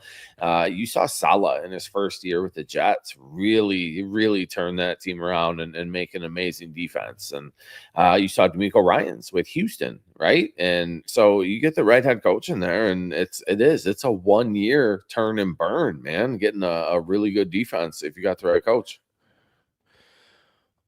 Where do you lean in terms of coaching advantage in this game? Because I think it's like dead even. Vrabel's probably the better. I think Vrabel's a better culture guy, and nothing against McDonald, but like Vrabel is not the best X's and O's guy, right? He's a good defensive coordinator, but he's a player's coach. He gets the players to buy in, the motivation factor. You see the stuff in the tunnel, right? Like, I can't believe Tennessee got rid of him. We can go through Tennessee's debacles of Derrick Henry and then the A.J. Brown trade, which is all-time insane. But Mike Vrabel I wanted the Bears to hire Mike Vrabel when he was available. And I'm very happy how it turned out, because Ben Johnson is a new age coach in terms of, you want your head coach to be the offensive coordinator, because that gives your team stability, right? Where if you get a guy like Mike Vrabel, guess what? When Josh McDaniels leaves in a year or two, and I don't know about Josh McDaniels because he's flamed out as a head coach a lot of times. I don't know if he'll get another chance, but you know what I'm talking about. Like it's the Sean McVay factor. Sean McVay is Ben Johnson in this regard, where it's like, or you see that you have Shanahan. You want your head coach to be a coordinator because you can rotate defensive coordinators, but this is an offensive league, and having that stability, that pairing, that marriage with the quarterback is so fucking important. Where like Vrabel with Drake May, this is my concern, is if McDaniels leaves, now who are you going to get? And Mike Vrabel sure as fuck ain't calling offensive plays. He doesn't know how to do that. No, and you saw that in Detroit, right? When Ben Johnson left, and Dan Campbell, this defensive-minded head coach, is now struggling without Ben Johnson. He's calling offensive plays, which I don't like that. It was funny about the thing you just said is that, remember he chose to do it against the Commanders? Yeah. He's like, I'm calling offensive plays now against the Commanders, who had given up and had their average age on defense is like 37. And they score like 45. And you know what I said he should have done was every week he should have rotated back to the offensive coordinator. He's like, I'll take the Commanders game, and then they play the Eagles, and then you take the Eagles game, and then we're facing the Cardinals. I want the Cardinals. And like, he just looks like a genius, right? Oh, no, I love it. I love it. So who do you have as the advantage? I got to take a pee as well. So what coaching staff is the advantage? And before you do that, I'm going to play a clip, because this is going to be a long pee, and I'm contractually obligated by Bill Cosby to play this.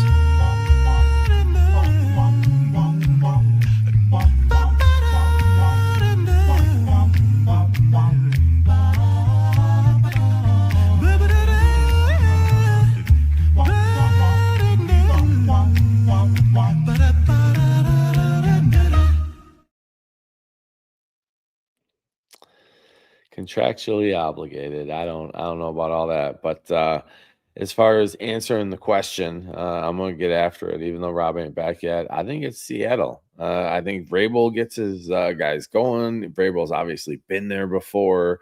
He knows what to expect in a Super Bowl, and then he's going to have his guys prepared. But you've seen Mike McDonald be really good on the road. You've seen his team get behind him. The staff that he has in place, they've all been there longer than the New England guys have, and I think that's where you're going to see the difference, and you're going to see Seattle win this game, man, is because of the longer tenured coaching staff that they have.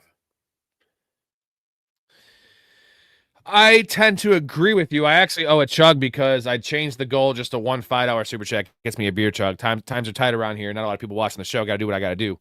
Although it's kind of counterintuitive because beer costs money, but I also love chugging beer. I do it anyway. I have before I chug this, I got to bring this up. This is fucking hilarious. So we were talking about Bill Cosby, right? Which is just a funny topic. You remember Ahmad Rashad? You remember Ahmad Rashad? It was the big NBA guy that was like really paired with Jordan.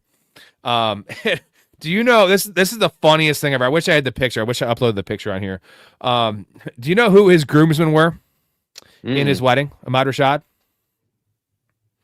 It's the worst group. It's literally like it's a joke. It's hilarious. O.J. Simpson and Bill Cosby. Yeah, no way. Like, are you gonna have Epstein in there too? Is Epstein a groomsman for you too? Like Hitler? Like, what the fuck, bro? Like, that's so rough. Like, talk about aging bad. Like, is anything in the history of the world aged worse than Ahmad Rashad having fucking OJ and Bill Cosby in his wedding party? No. Oh my God! Like, dude, just so funny. I wish I could upload it. I have the picture. You can kind of see it. There they are. Yep. There's a glare. There they are. There's a glare. Yeah. That's fucking amazing, though. That's goddamn amazing. All right, here comes the chug here. Let's get to another question, and then probably a couple more minutes left in the show. If you're getting too tired, you need to get off. I can finish the show by myself as well. We have. I'll see it. I'll see it through to the end, man. I love Nico. By the way, can we give a round of applause from Nico? Again, I know a lot of you guys just joined the show in terms of the streams. A lot of my new guys, they weren't around back in the day when we had our. You were my football guy for 2 years. We were just doing YouTube videos, right? So they don't understand the greatness of this individual as a person as well. By the way, one of the best people I've ever met. And I keep on, but it's true. I wouldn't, if you were a piece of shit, I'll tell you you're a piece of shit. Nico's not a piece of shit. He's a great individual, super upbeat, love hanging out with him. Very smart man. Tell him what you do for work, Nico. I'm over here diddling doing fantasy football. What do you do? I appreciate you, brother.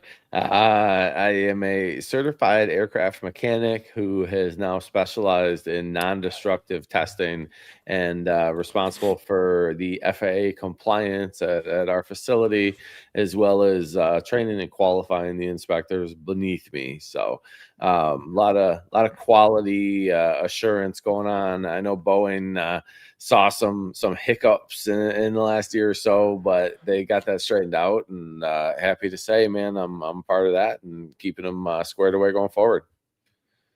Yeah, I worked at a country club for 19 years servicing rich people and telling dick jokes. So, and golfing. I'm a scratch golfer. Is that cool? That is awesome, dude. And your bowling ability, man, off the charts, brother. I've bowled a long time. I've bowled a lot, and I can't touch what you do. Yeah, I'm not working on aircrafts. Not doing that. You know what? I did know about the Ahmad Rashad thing. I got that going for me. I know a lot of a lot of people think I'm really smart. I'm actually not very smart. I just know a lot of really, really crazy, dumb things. I don't know how to put together a desk. You know what I mean? I don't know any of those things, but I have a really good memory. I think that's one of my biggest strengths on the pod being a host is I can kind of absorb information very well, and I can talk to anybody and interview people, kind of those kind of things, and just like, have kind of cross the line a little bit, but I get away with a lot of the things I say. I'll say that. You're quick, man, and that is a big thing. So many people are not able to respond as quickly as you are, or able to get out in front of things the way that you do, or transition. So that's your brain's going 100 miles an hour, dude. Yeah, I'm like a chipmunk or something. Squirrel, like that. Yeah, squirrel.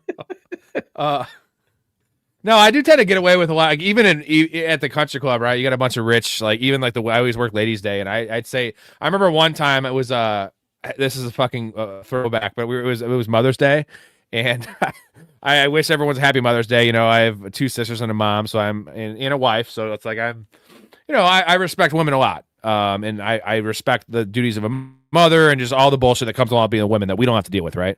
So I was wishing everyone happy Mother's Day, and I was like, everyone has a mother, and I was like, and I was wishing it to people like that weren't mothers, right? But I was like, you're still a woman, and like, it's your day. And I was like, I made the quote, everyone has a mother, and I was like, except for Michael Jackson's kids, their mother's a test tube. And I said this to like fucking 65-year-old women, dude. And like they're all laughing, like where it's like that's pretty fucked up comment to make, but like it's true. Michael Jackson's kids' mom is a fucking test tube. Is it? I don't know. Yeah, or maybe they put it in her. I don't know. I think it was a lab baby. Maybe I'm wrong. Maybe I'm even wrong on that statement, but I did tell that to old women, and it went over well. The approval rating is pretty high. Where like I feel like the wrong person says that to like a 60, they're getting fired. Right? Like he mentioned test tube baby with Michael Jackson. You know what? God, thinking about it, why wasn't Michael Jackson at Ahmad Rashad's fucking wedding party? That would have just taken the cake. That's the last one, right? Should have. It's like Mount Rushmore. We always do Mount Rushmore of quarterbacks. I want to do Mount Rushmore of like worst wedding parties that will age bad through time. And like these two are already in there. They're already in there. But Michael Jackson and Epstein, like you can go down the list, but like to keep with his African American like lineage, he had the Cosby and fucking OJ, like 2 of the biggest African Americans at the time, right, by far. Cosby was America's dad, and Bill Cosby was on Hertz commercials, right? Oh, dude, he was between the Puddin' Pops and the Cosby Show and whatever else, dude. He was all over. Was this correct? Ahmad Rashad, did he actually play in the NFL? Ahmad Rashad was 4th overall pick, 4 times Pro Bowl wide receiver. You know what that reminds me of? Remember Ahmad Bradshaw? He was awesome. Oh, man. He was a head case. Him and, what was it, Brandon Jacobs up in New York. Yeah, dude. What a pairing. What a fucking pairing those two were. I remember when Brandon Jacobs came to the Niners way too old and way too late. That was Ahmad Bradshaw was very similar to, remember the old Bears running back Thomas Jones? Like they were very similar, like scrappy fucking badass little players that like just pound for pound really, really tough running backs. But I looked that up for me. I wish Blake's already out of here, so my receiver for the Minnesota Vikings and was a 4-time Pro Bowler in the 1972 draft. The St. Louis Cardinals selected him 4th overall. And he changed his name in 73. Damn it. I've been getting, in particular in front of Dakota, getting some things wrong. Now, I didn't say that he didn't play in the NFL. I just didn't know that. I just know him from the Jordan, like, being Jordan's, like, go-to, like, following guy. Like, remember, who the hell was the, God, who was the dude that was, like, the Latino guy that was following, was it the Patriots? I can't think of the guy's name, but like, there's always that like reporter that follows. Aaron Hernandez. That was the Aaron Hernandez guy on the Patriots. Well, Skip Bayless also was really popular because he was, I think, a Bulls beat reporter. He was like kind of like one of those that like followed that circus. And by the way, Skip Bayless, what a bum! What a turd! What a bum! Actually, I hate Stephen A. I think I hate Stephen A. more than Skip Bayless, but Stephen A. is that's saying a lot. And Bayless is right there with him, man. Those two are just hot garbage. What do you think about Ryan Clark now? He's going down that wormhole. I always been saying that like Ryan Clark is like Stephen A. Smith in waiting. He's trying to become Stephen A. Smith. Right. I think Ryan Clark took too many hits to the head, man. I'm afraid it might be CTE that's got him going down the path he is, and that makes me feel bad for him. He's just a racist asshole, bro. And like, again, like just because you're African American doesn't mean you can't be racist. Like, he's just racist. He's fucking racist. And like, I have no time. Me and you are not. We're the opposite, man. We don't see fucking color. We make jokes about it because that's called what you do. But like, we're not. I don't know. People are people, bro. Some people suck. Some people are awesome. And Ryan Clark sucks. He's not even. Did you see the Texans halftime? What game was it? The game where he had the 4 picks, right? So it was the semifinals. And they were talking about benching him. Ryan Clark's on the halftime show, and it became First Take, where they're all just Ryan Clark's like yelling, like, "You can't bench him. This is his 1/2 to prove he's a franchise quarterback." And then everyone else started doing the First Take thing. It was fucking hilarious. It was like, this is a halftime show, and he's bringing fucking First Take, which is the only show left on ESPN, I think.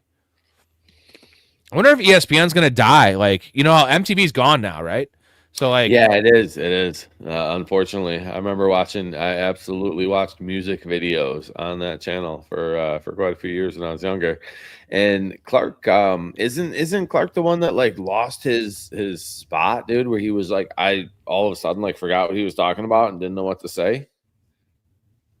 he definitely has head trauma. I mean, I will say this: I loved Ryan Clark as a player. Like that dude was legit, like smart, savvy, hard hitter, like just a badass, old school player playing in a somewhat modern time. Yeah, yeah, big fan, big fan. I'll give him that. The Jim Harbaugh. Oh, real quick, we're talking about the Shaheed first touchdown thing. So Borregales, 96 kickoffs, 25 touchbacks in the regular season. Playoffs, 13 touchbacks, 13 kickoffs, 3 touchbacks.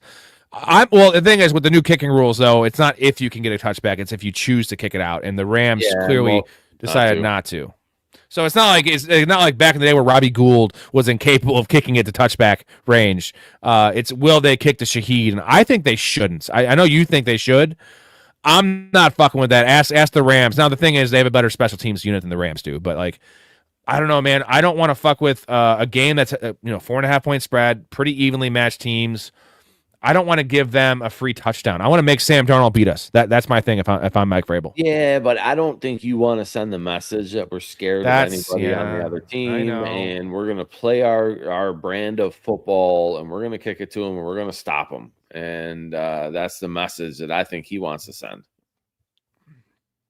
Yeah, Dakota, the Jim Harbaugh audible that threw pick 6 and lost to a bad Vikings team, and Ditka snapped. Is still great. When the player thinks he knows more than the coach, we have a problem. Just reading that quote, it reminds me of my favorite is they are who we thought they were. The Devin Hester thing.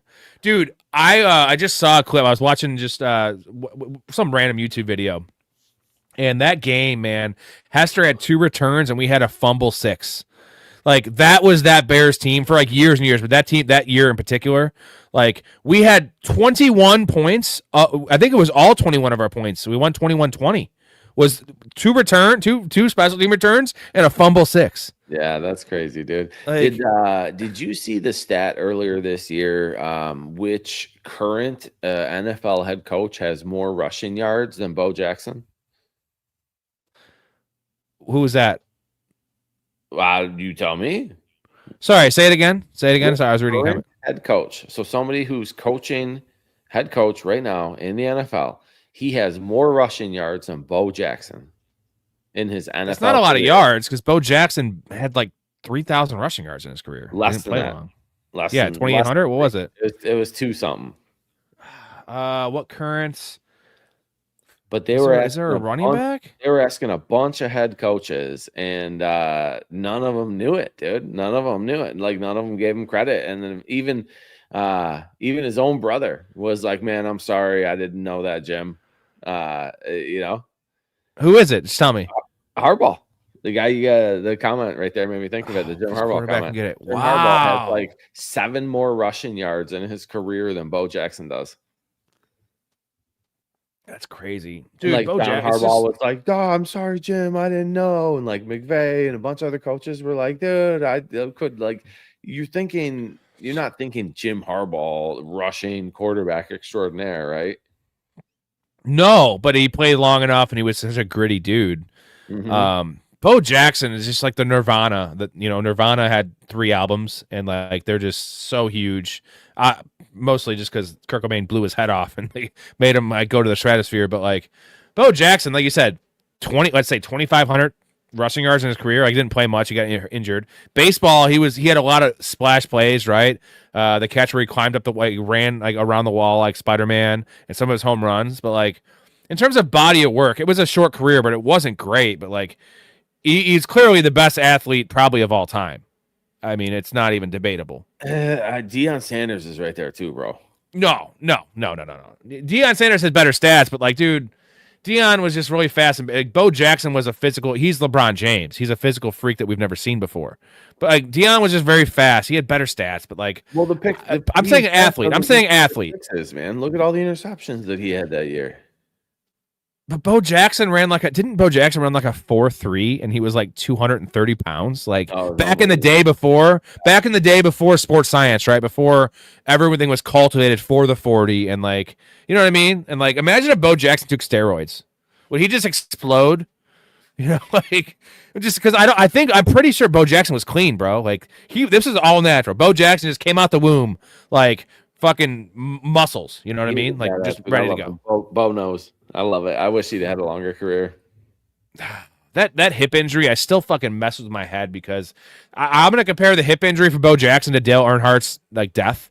Like that crash against the wall. Now we all know it was because Dale Earnhardt was an old school guy, didn't want to use that new seatbelt they had or whatever, that new whatever they called it, like harness. Like he was like, fuck that. He died because of that. But like that was like a 2 out of 10 in terms of NASCAR crashes I've seen. And Bo Jackson's injury, I get the one angle looks weird, but like when you watch it in real time, it did not look devastating. And like his career was not even never the same. He could never play football again. Yeah. And like wild. 4.13. We have Silver says Bo Jackson ran a 4.13. I don't know if that's confirmed, but like I know it was at least under 4.3. It was like 4.3 or under. That's nuts, dude. But at that size, like, you know how like everyone's going crazy drafting John Ross when he ran a 4.29 or whatever, and John Ross is like 5'10", 190 as a wide receiver. Like he also had no knowledge of the wide receiver position. He's fucking raw as hell and terrible. Couldn't catch. What does it say? Dude, 4.13. Come on, man. Again, okay, even crazier than I thought. Like, what are we talking about? Like, Tyreek Hill is a 4.3 guy. 4.29, 4.28. 4.13. Yo. Dude, how is that possible? At his Auburn Pro Day, 230 pounds, man. Ran under a 4.2. So if you put Bo Jackson in that, that body 30 years later with training, with steroids, right, with nutrition, would he run a fucking 3.99? Would he break the 4?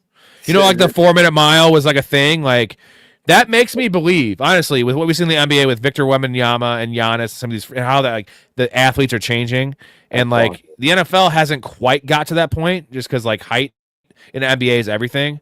But like, is there a chance that someone's going to break the 4-second 40? Because that tells me there is, dude. 4.13, that's close. Yeah, but what was the timing back then, man? Who's the guy hitting the stopwatch way back then? Like, right. Good call. That's fucking wild though, dude. Like I was saying 4.3 at that size is unheard of. Like unheard of. I mean, you get 4.5 at that size. That's at 230. Oh my god. I run the 40 in 4 minutes in 1 second. GT says, tell us about UFOs. I'll tell you this, UFOs don't exist, my dude. And that's a guy that's I'm gonna get a drink. Hold up. Yeah. UFOs don't exist. And I'm a firm believer that I could tell you there's zero. I can't ever say 0% chance. I guarantee there's probably been, in my mind, a billion civilizations, aliens, if you will, that have been alive in the universe. But UFOs don't exist because you can't get to Earth. You can't get anywhere. You can't travel at the speed of light. It's impossible for anything with fucking mass. Not happening. And unless they're at our nearest star, Proxima Centauri, which they're probably not, you can't get here. It's just going to take fucking 500,000 years. And you're going to have a spaceship that's going to just be a generation ship where these generations come and live and die just to get to Earth when like they wouldn't know we were here, because when they saw us, when the light from Earth traveled to that place, they wouldn't know we were here because how would they know? So that there's my UFO rant. I think that there's too many universes and it's way too big, and you're naive if you think there isn't life on other planets or somewhere other than here. That's not what I was saying. I said there's been a billion different civilizations. They're just not coming here. You can't make it here, Nico. They don't want to come here. We're too dumb for them. No, it's the idea that distance equals time, and you can never, like, even if you look at something that's 100,000 light years away, you're seeing stuff from 100,000 years in the past, so they wouldn't know we were here. And like by the time they got the information from Voyager or whatever, and they intercepted it, in 1,000 years, we probably won't be here. So it's just like it's like trying to like find something in the ocean. Like, it's giant, and you're one person. You're not going to find anything. So that's my UFO thing. And then also, there's just so many pictures, and like we all know most of them are fake. Occam's razor, they're all fake. I believe in aliens. I know aliens exist, bro. We are aliens. Like, it just You have to, right? But they're not here. There's not here. Oh man, I want there to be. I want some men in black, like little dudes in their brains working the little robot.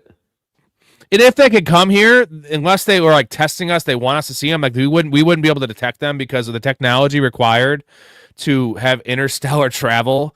They would have like invisibility. There's just no way we'd see them. Like they would, unless they wanted us to see them. Mm-hmm. So like those pictures are, dude. The point is like all the pictures are from like the 1950s, dude. Generally, and they're like terrible. Like we can see, like we could watch an NBA game and like watch, you know, at tennis, you could see like the ball. They have the challenges. You see the ball going out of bounds by a millimeter, but we can't get a good picture of UFO, like an actual conclusive picture. Like how? I don't know. I'm with you. Hey, what is this guy saying? He says Quebec thumbs down. This is a Ween shirt, bro. Quebec. You watch Letterkenny or Shoresy? No, I know of them. I've never really watched them. Dude, you should watch the series. It's hilarious. Letterkenny, the guys from Letterkenny go on a fishing trip, ice fishing trip up to Quebec, Canada, and they get into it with the French assholes up there, man. It's pretty funny. I like that show. I like French people. No, sorry. I like Canadians. I don't like French people. I'm French Canadian, so take that for what you will. Fuck. I don't like you anymore. Is French Canadian. My dad's side's Dutch, so Dutch. We're all fucking mutts. Let's be honest. We're all mutts. I'm an American. We're Americans. We're in America. There you go. We're Americans, motherfucker. That's it. Best country in the world. Come here legally, motherfuckers. just don't go to Minnesota. Protesters. Y'all are welcome if you do it the right way. It's just such a slippery slope. Like, neither of us are into politics. Like, I just think it's a messy situation, and I'm just so pissed that like everything is just about politics now. Like every news feed, everything on social media, it's just like, and I don't get into that shit anyway. Like sometimes I like to see some like stuff on my news feed, like when someone dies that was important to me in terms of like pop culture, right? And now there's none of that. Like that's like buried. It's just like, well, ICE did this or this, Trump says this or that. Like, dude, I don't give a fuck. Like, can I see if like the chick from Home Alone that lady died, right? Like, I want to hear about that because then I'll watch Home Alone. Yeah, Catherine O'Hara, like. Oh, you know what I totally forgot with her? Like, loved her in Home Alone, loved her in Beetlejuice. Totally never realized she does the voice of Lana in Archer. No, I lied. That's the chick from the different show. She did the voice of Sally in Nightmare Before Christmas, and that's what I never realized. Dude, she was in a lot of stuff. Like, if you look at her IMDb, it's impressive. I love Nightmare Before Christmas, dude, and I never realized that was her until after she passed. By the way, something no one ever mentions in Home Alone, I brought it up on our Home Alone pod. Like, they're not going to have custody of Kevin after the first movie. I mean, like, in the second movie, it's like, what? And there's the third one doesn't have Macaulay Culkin, but like, dude, like, watch your fucking kid. Like, I don't know. There's a scene that always bothers me is when she's in the first movie, she's on the phone with the cops. She's like, my son is home alone, blah, blah. Can someone go check on him? She refuses to mention that he's 8 years old. Mm-hmm. Just say my 8-year-old. It's because she's embarrassed that she left an 8-year-old home alone. You know what I'm saying? But like that's a way to solve the problem. You shouldn't have to say that. Like I'm telling you, my son's home alone. Go check it out. Like the cops are being naive too. But maybe that he was like, my son's 16, whatever. He's probably just smoking pot with some friends. Like 8 years old, dude. Like I don't know. Maybe mention that. Catherine O'Hara. Not to shit on your grave. Rip Catherine O'Hara. We love you. So NBA Inside Stuff, that was the Ahmad Rashad. That was his main show, Inside Stuff, and that was just like the perfect time for him. Doing that one, man. I love that. With, the Kenosha vocal band. These fat comics just never live long enough. As you can see, I have a van down by the river thing. My first dog was named Farley. Bro, that's what sucks so many times is they're sad. Like, yeah, they're sad and they're doing drugs. Candy, but it tugged at the old heartstrings, dude. Planes, Trains, and Automobiles is probably a top 5, top 10 comedy for sure for me. All time. Because that movie also has so much heart, and it's also one of the only true Thanksgiving movies we have. There's how many Christmas movies are there, dude? 100? Like that's a Thanksgiving movie, and there's not many of those. And that's my jam, dude. That's my favorite holiday. My kids still are like, Dad, what's your favorite holiday? And I'm like, Thanksgiving. Like, that's it. And they have such a hard time wrapping their head around it. But I'm gonna plant my flag on that, dude. You also love to eat, so. And football. Eating and football.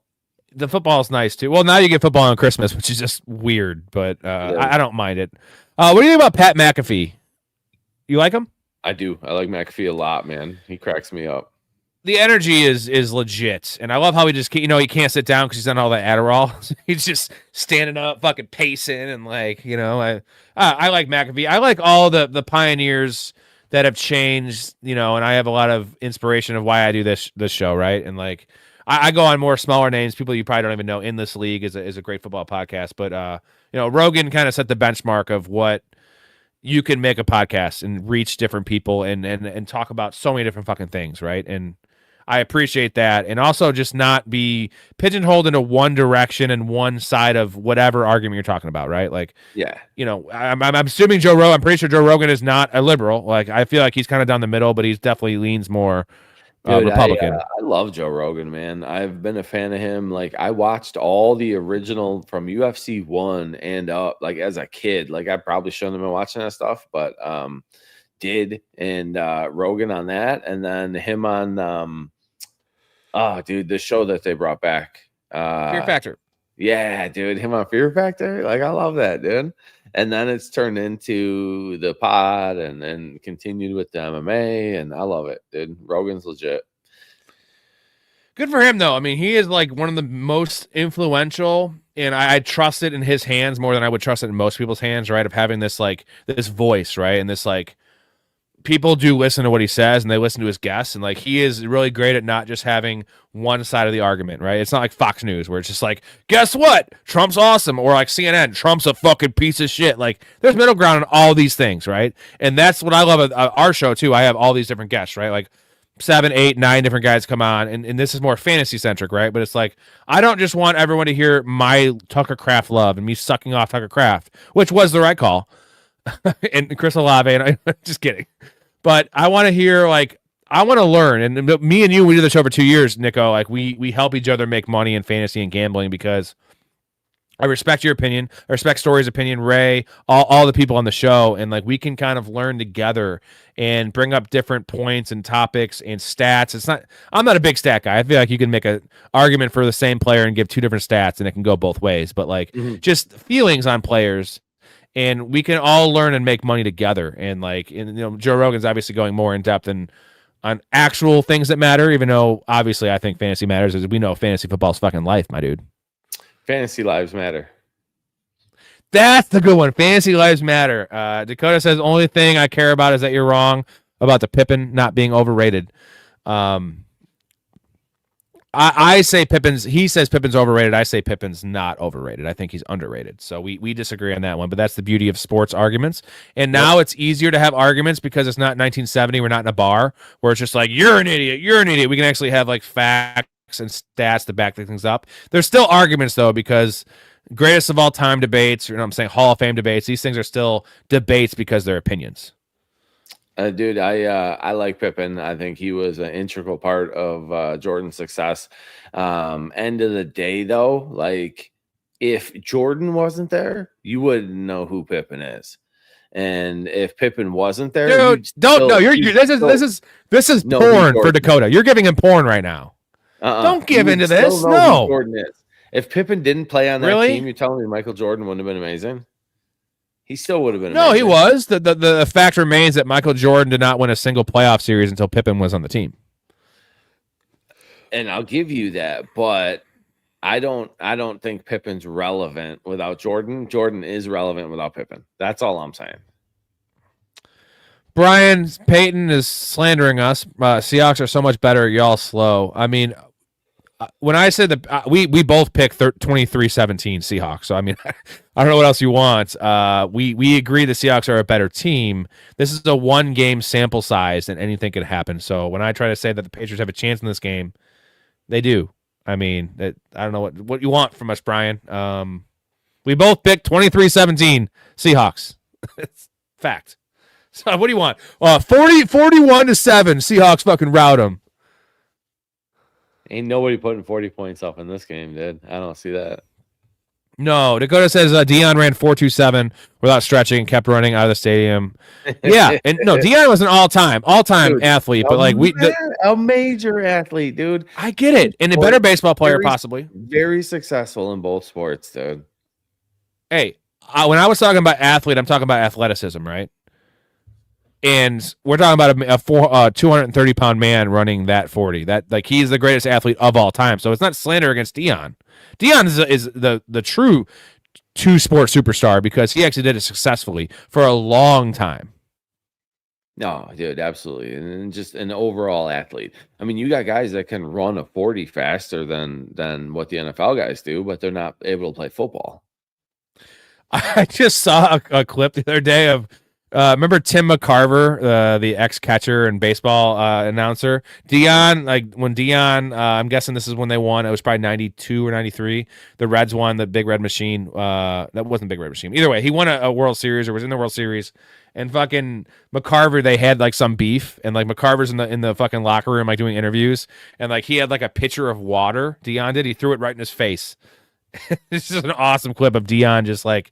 I love beefs of why I got to that was there was an old clip of Jim Rome getting in a fight on a show with some I forget the quarterback's name, some like nobody quarterback. He kept on calling him like a chick's name, and like they get in like a fight on the show, and that's like kind of how Jim Rome become famous because I feel like it was kind of staged. But I just love beefs, you know, the Ryan Leaf beef back in the day with the reporter. That was epic. Like Ryan Leaf, what a knucklehead. The biggest of all the knuckleheads. Team J says, who you got scoring the first TD? No, I don't really bet. I only bet long shots, so I have a sprinkle on Sam Darnold 50-1 just for a single bet. And then in some of my parlays, I do have Drake May first TD. It was like 18-1. I kind of like that one. I want to know the Marcus Jones odds, dude. That's for like a $5 sprinkle for that. It might be 80-1 if they even have it listed. Frank says 49ers ass. That's for you. No, that does not say 49ers. 69ers. Oh, my bad. I'm kind of drunk. 69ers ass. I'm guessing he meant to say 49ers. He just can't type because he's drunk. I can't read. He can't type. Either way. It's fucking funny. Dakota, big fan of the album 12 Country Golden Greats. Oh, damn straight. Dude. Dakota, you like Ween? That's what I love about Ween. Ween is, you even know who Ween is, Nico? Ween? Yeah, the band. Sounds familiar, but I don't know. Can't place it. They're just a random band from the early 90s. They actually are finally on another hiatus. They've been crazy druggies for a long time, but it's mostly just two guys, Dean and Gene. Fake names, of course, but they have a band as well now. But like they do every genre, and like they have an actual country album that's like badass. It's like old school country, but like they're like alternative. I guess you think of like a really good Bloodhound Gang, because like a lot of their songs are like they have some weird lyrics. So like the Bloodhound Gang, right? Like think of like a musically inclined Bloodhound Gang. Like they're elite musicians. They're really under the radar, but like cult following kind of thing. Fucking love Ween, dude. I finally got the opportunity to see them live for the first. I've seen 311 live fucking 20 times, and I finally saw Ween for the first time 3 years ago. They held up. You're not gonna like this, but I'm not a 311 fan. But talk about some goofy lyrics. Wheeler Walker, you ever listen to his goofy ass country shit? No. Look at him, just dude, slugging down, dude. Nick, how much have you drank today? You're funny. I'm not saying it because you like are drunk on camera, because you hold your shit. But like what have you had? Like 25 drinks, 30 drinks, give or take. I don't know, more than I got fingers and toes. You gotta count fingers, toes, dick, balls. That's let's see, 10, 20. That's 23, right? Appendages, your nose. Give or take. It's been a good day, man. It's been a good day. You don't like 311? What the fuck? Chili today. You like Red Hot Chili Peppers more than 311? That's the question I ask people. 100 Get the fuck out of here, more, dude. Yeah. Old school Peppers, awesome. Funky as shit. Anything past 2000, what was it, Californication, that album? Bad. They fell off. 311's still making quality ass music. 311's been around since 88. 88, bro. They're the original band. You ready to not be my friend anymore and lose some fans? Yeah. I'll tell you all the popular bands that I don't like, dude. And it's just my Well, 311 feeling. isn't really a popular band. They're definitely a cult band. Dude, I don't like Grateful Dead. I never got behind Fish. I never got behind Dave Matthews Band. I don't like. Well, Dave 311. Matthews Band is. I don't like Blink 182. Okay. I don't like Blink 182 that much. Who else is real popular? I don't like Sublime. Not a big Sublime fan. What? Everyone loves Sublime. They're so agreeable. I don't though, dude. All right, what do you like? What do you like? Because I hear a lot of hate, and it's fine. You can throw around. I throw around shade all the time, right? I talk shit about Trayvon Henderson and a lot of things, a lot of players, a lot of women, a lot of men. Like, I think this guy's attractive. This girl isn't attractive, and I can give you 100 examples of people that are. Who is the band you like? My favorite of all time is Led Zeppelin. I feel like they're the most versatile. I love them, dude. I like a lot of 60s and 70s rock. Okay. Nice hot take. One of the best bands of all time. Yeah, very hot take there, Nico. By the way, I love Led Zeppelin too. Pink Floyd shits on Led Zeppelin. Pink Floyd shits on Led Zeppelin. You can't. Led Zeppelin ripped off a lot of their music, man. I love Led Zeppelin. Okay, all time great. Give me some Jimmy Page. I have a Jimmy Page poster right over there. I'm a drummer. John Bonham, come on, one of the goats. But Pink Floyd is so much more original than Led Zeppelin. Not even close. Yeah. Oh, Floyd's amazing. I love Floyd too. I like a ton of shitty 90s country. I like real old country, like 50s steel guitar, like Johnny Horton type of country, like old school goofy shit. Nowadays it's like Yellow Wolf and Haystack and Jelly Roll. Like I'm on some of those guys. As far as some newer stuff, Warren Ziders, man, love Warren Ziders. Like and Sean James is another one. Sean James, local Chicago guy, just a rock god, man. The dude jams, and he doesn't like fit any pigeonhole. And I've gone and seen him a bunch of times. And if you're gonna listen to anything from this pod, like you're not taking fantasy football advice. It's the end of the year. The only thing I want you to take from this pod is go look up Sean James and listen to him and support him, man. That dude is legit Chicago, like classic rock, dude. Like just gets after it. I'm gonna pull the musician card, and it's like the athlete card where they're like, "You didn't play, you don't know what you're talking about." Like, I'm kidding, but like, that's pretty funny. No, art is up to interpretation. That's the point. That's the beauty of art, right? It's what turns you on, what gets you wet, what gets you hard, what gets those little butterfly flutteries in your heart. Like, you know what I'm saying? That's what art is. And like, no one can really say this band's better than this band, but I can tell you 311 is better than Red Hot Chili Peppers. No, what I'm saying is like the Chili Peppers are just so mainstream. And like, again, Chili Peppers 84, dude, got to respect early Chili Peppers. Fucking amazing. By the way, dude, I didn't realize, and I did realize this, but not to the extent. Flea is in like 20 fucking movies, like, because he's in Back to the Future Part 2. He's in Big Lebowski. Like, he pops up a lot. But like, I keep on just noticing Flea in movies, and like, how did Flea get in all these movies? Like, he's just a weird looking dude. Popular musician. They're such an awesome band. But there's a lot of other popular musicians that aren't in any movies. You know what I mean? Like, why Flea? Yeah, I don't know, man. He stood out. He was a goofball. We always joke, me and my Xbox group, about we always sing Dave Matthews, and I have mad respect for Dave Matthews Band, like the actual art and the music. Like the music's top notch, but Dave Matthews himself is like such a weird dude for one, and his like he makes the band so much worse. Like the way he sings. Satellite in my eyes, like not a fan. He rose up to the morning. It sounds bad, but it's actually just as bad as Dave Matthews. I'm not any worse than Dave. And dude, people love Dave. You want to hear a great Dave Matthews story? I have the best Dave Matthews Band story of all time. Hold on, I gotta get that. Under the bridge when they pulled the pooper and you got dumped on. No, this is better.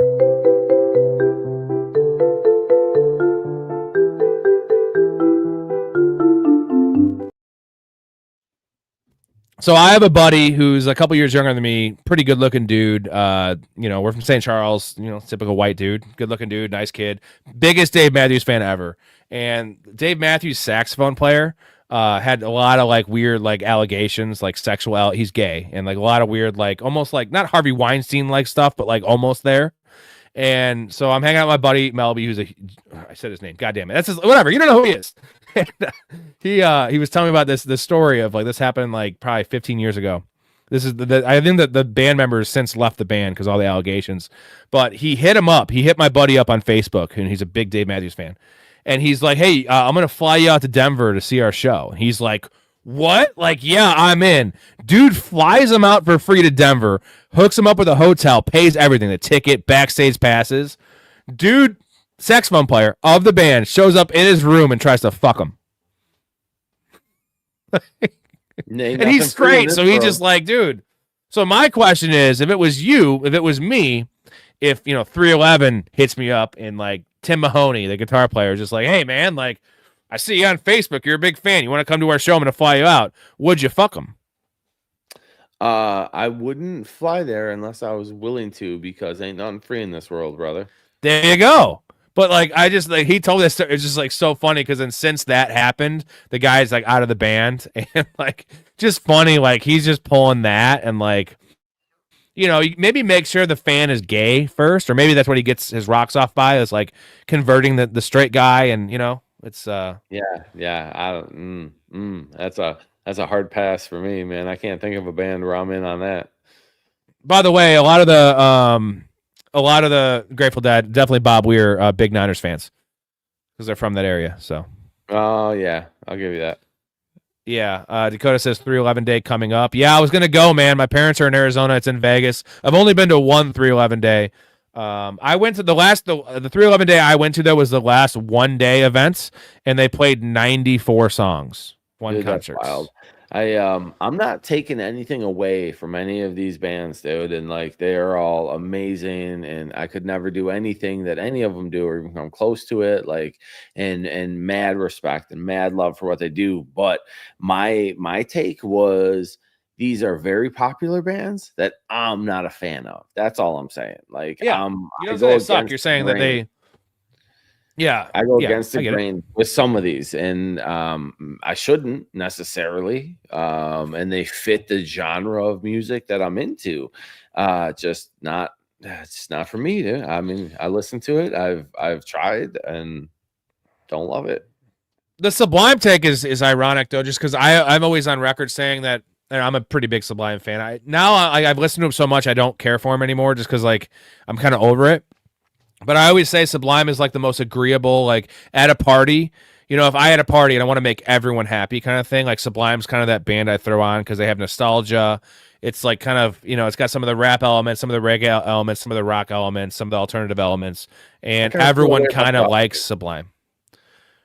Yeah, The Offspring. By the way, Offspring, don't ever see The Offspring live. I've seen them live 4 times, all opening for 311, but they mailed it in about 8 years ago, so they're just collecting a paycheck. A lot of these bands are, right? But like Offspring in particular, definitely collecting a paycheck, so don't go see them. The worst is Puddle of Mud. You know about Puddle of Mud? I do know who they are. I haven't seen them. What do they do? Why are they the worst? Oh, Blurry. Well, so I had a buddy that went to see him at Arcata. Like, this is like probably 15 years ago. It's a small little like converted movie theater in our town. And the singer is just a notorious heroin addict, like clown, like just always getting arrested and fighting with. He's had like 6 guitar players because he just keeps on fighting with his bandmates. And they played Blurry to open the show, and then he walked off because he got in a fight with a fan, like literally punched the fan in the face. And then Erica's going to see some show at. Yeah, pretty much. He's DK Metcalf. Erica's going to see a show, like some festival with her dad, and like they're playing there. I was like, they're still playing? And she's like, what? Why? I like their music. I was like, the dude is like out of control. So I on today I was looking on YouTube and just like looking at like the singers, like just like his worst moments. Dude, there is like 15 or more videos of just him. There's one he passes out on stage, and the band keeps on playing. There's so many of just him like just stopping the show, walking off, getting in like verbal altercations with fans because he's so fucked up he can't sing, and people are saying he sucks. So he just like takes dude. It's like 15 times this has happened, and somehow they're still touring based on the name, and they weren't even that big of a name. They had like 2 hits. I bet you can't guess who, what comedian I went to go see at Arcata most recently. What's Last that? time I went to Arcata was last year. I went to go see a comedian there. Tom Green. Andrew Dice Clay. Ooh, that's a throwback. That's insane. It was so funny. He's making jokes about being in an old folks' home, dude. It was unreal. He's a trip, man. He was like, yeah, I live at this place. It's called the Golden Showers in whatever Florida. Like he goes on to talk about like banging the old chicks there, dude. It was so bad. So bad. That's such a great topic for like banging old chicks at nursing homes is like just gold. It's just gold. It's fucking gold. No. Jim Everett, that's the quarterback's name. Jim Everett is the one Jim wrote, and he was calling him Chris Everett because that's the tennis player. So essentially calling him a chick, which is great. Dakota says your buddy took the dick. He said he didn't, so maybe he did. Nick, we just need to know how many Nickelback CDs you own. Dude, none. Yeah, okay, thanks. Cool. I don't hate Nickelback, but I don't own any of their CDs. I got a stack, dude. I got a book of 100 CDs in it still, and not a one is Nickelback. So you know how I always use Raiders as my like go-to like shitty franchise? Like anytime I use Nickelback's my garbage band. Oh, I respect Nickelback. I mean their hits, Photograph, How You Remind Me, those are like all time like those are like, remember the now This Is Music CDs? Like Nickelback is like the definition of a band on those. And again, 311 might have been on some of those too, but like Nickelback made their career on that. But again, that time frame, early 2000s, I believe it was, like 2001, whatever, Nickelback did have a beyond a moment. I'm not gonna say it's a moment. They had a real like they Creed-like moment. They're just that easy band to rip on because they sold out before they even could sell out. Like they were just sellouts from the beginning. And that's how I'd say it. Ben says Zepp or Floyd, more musically gifted bands. You're going to say, I'm actually going to agree with you. Zepp was more musically gifted in terms of like individual talent, right? They transversed across like a lot of different music, dude. They had some stuff that was almost reggae, some stuff that was like hard rock, some stuff that was almost country. Like they had some variety, dude. And I don't feel like Floyd had the variety that Zeppelin did. Correct. Floyd had their own genre of music, and I respect that more. So I'd say Zeppelin individual talents, right? I want to go through all of the band members. Like Robert Plant was playing an instrument with his mouth. Like that dude was like unreal. John Bonham like literally paved the way for the way drums became to play. Yeah. But I would say Pink Floyd as a band, 100% more groundbreaking and they were way more original. And like, I feel like their music is more talented, like as a whole, like I'm trying to think of an example of like Zeppelin was more of a team. They won the title, right? They were Golden State Warriors with like Kevin Durant and Steph Curry and Klay Thompson and Draymond Green, where like I would say like Pink Floyd is like those Pistons teams with Ben Wallace and Tayshaun Prince. Like they didn't have any like superstar, but they had like together they were the best team of all time. I'm just a big Pink Floyd fan, dude. I get it. I love it. I love them both. Like I'm not gonna get mad at any take as long as you tell me they're both great, and that's it. I'm good. They definitely are. I don't know. It's so hard, man. Forever I was Zeppelin over Floyd, and then like as I become a musician and playing music, like I respect Pink Floyd. Like went out, like they went out and they didn't give a fuck what like the music industry thought. They were just like, fuck it, we're gonna play some fucked up crazy shit, and like you either like it or don't like it. And I really respect that. And one other thing I love about Pink Floyd, I'm a big fan of. This is one of the issues I have with music nowadays is I like concept albums, right? I like albums, and I don't like singles. Where now people just like make music for the single, right?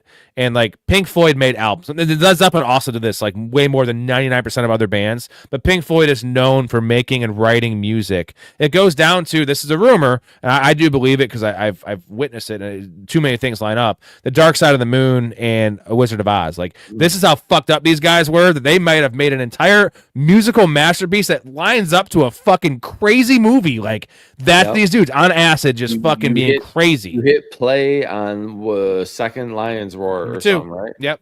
Yeah.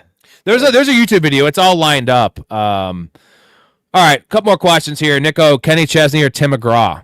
Your country guy. I say neither. Yeah, I would say that too. Kenny Chesney is like the worst. Hands down. Is Kenny Chesney the Nickelback of country? Is that what he is?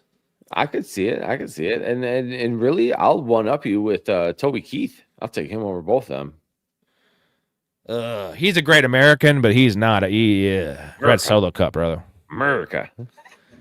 I respect him playing at all the USO shows and just all of his like patriotic shit. That's awesome. Cool. It's bad. It's mostly bad music. As you know, Erica loves country. My wife loves country. She loves Eric Church, who I actually think isn't really country compared to the other artists. What's Erica's take, Chesney or McGraw? I guarantee she'd say McGraw. Kenny Chesney's terrible, dude. I'm not a huge Chesney fan. No, it's like for like the masses, right? It's for like the idiots that just want to. Jesus Christ, Nico. It's for the idiots. Like Kenny Chesney. Like if you're an idiot, you listen to Kenny Chesney. It's pretty harsh, but like that's the only thing that comes to my mind. If you're an idiot, you listen to Kenny Chesney. It's the bare bones country of like, I'm driving my truck, got a 6-pack in the truck and my dog in the back, and I'm going to see my girl and I might hit her in the face. Like, that's country. There you go. My wife says the same thing. Yeah, I can get some country, but it's not great. God. I got to end with this one. Beatles are the greatest rock band ever. Beatles are the most influential rock band ever, but I would never, ever, ever, ever listen to a Beatles. I mean, there's a couple good songs, I guess, but no. Your thoughts on the Beatles? They're the greatest. I'm gonna delete Ben 6077. Sorry, buddy. No, I love all comments, Ben. You're always appreciated, and this is what makes this show fine. We can all have our different opinions. I would say that the Beatles are the most overrated rock band ever, but they're also the most influential. If they could be both, right? I just personally don't like them. No, I don't dislike them. Their music's fine, man. And they played a huge part in changing music from what it was to what it is. The rock and the lyrics and the way they played. Like there's so much, dude. Those dudes were legit. But it's just not for me. I don't know. You know what my take is are you a Godfather fan? The movie The Godfather? Everyone loves it. It's the best movie ever in everyone's mind. No, it's not the best movie ever by any means. No, it's not even close. I don't like The Godfather at all. I would tell you that I would obviously like Goodfellas is way better, and I don't think that's really that crazy of a take. But Scarface is a better movie than Godfather. Yeah, Scarface and Goodfellas. I like both of those better. But Godfather is thought of as like the Beatles. So like I feel like The Godfather is the Beatles of movies. Like it did if there's no Goodfellas without that movie, right? There's no Goodfellas without The Godfather. I'm not trying to say that isn't, but it doesn't mean it's there's no Led Zeppelin without the Beatles. I understand that. It doesn't mean I like the Beatles though. I'm with you. Yeah. And it's the same argument with like Grateful Dead, right? Don't besmirch the Dead, man. They made, I'm not besmirching. I'm saying they made such an impact. How much Grateful Dead have you actually listened to? Because a lot of people like hate on the Dead. They haven't listened to it, a Grateful Dead. Dude, I had a buddy of mine when I was living in Wisconsin. That was his jam, dude. Nonstop. Every time I went to his house, that's all we played. Like we would just like veg out and chill, and he'd have the Dead on, and like it's fine. Like I didn't dislike it, but I never found myself turning it on my own or at my house. That's a good test. It's a good test. Mick Jagger or Paul McCartney? I like Stones better. I like Mick Jagger better. I mean, I'm not saying he's better than Paul McCartney, but I like it better personally. See, I'm not really a fucking I'm not really a Stones guy, and like that's not a popular opinion, dude. The Dead or Fish. I actually, man, I'm a big Dead guy, but I respect Fish taking it up a notch, dude, because Fish. I would pick that over Fish. Really? Yep. I like their music better.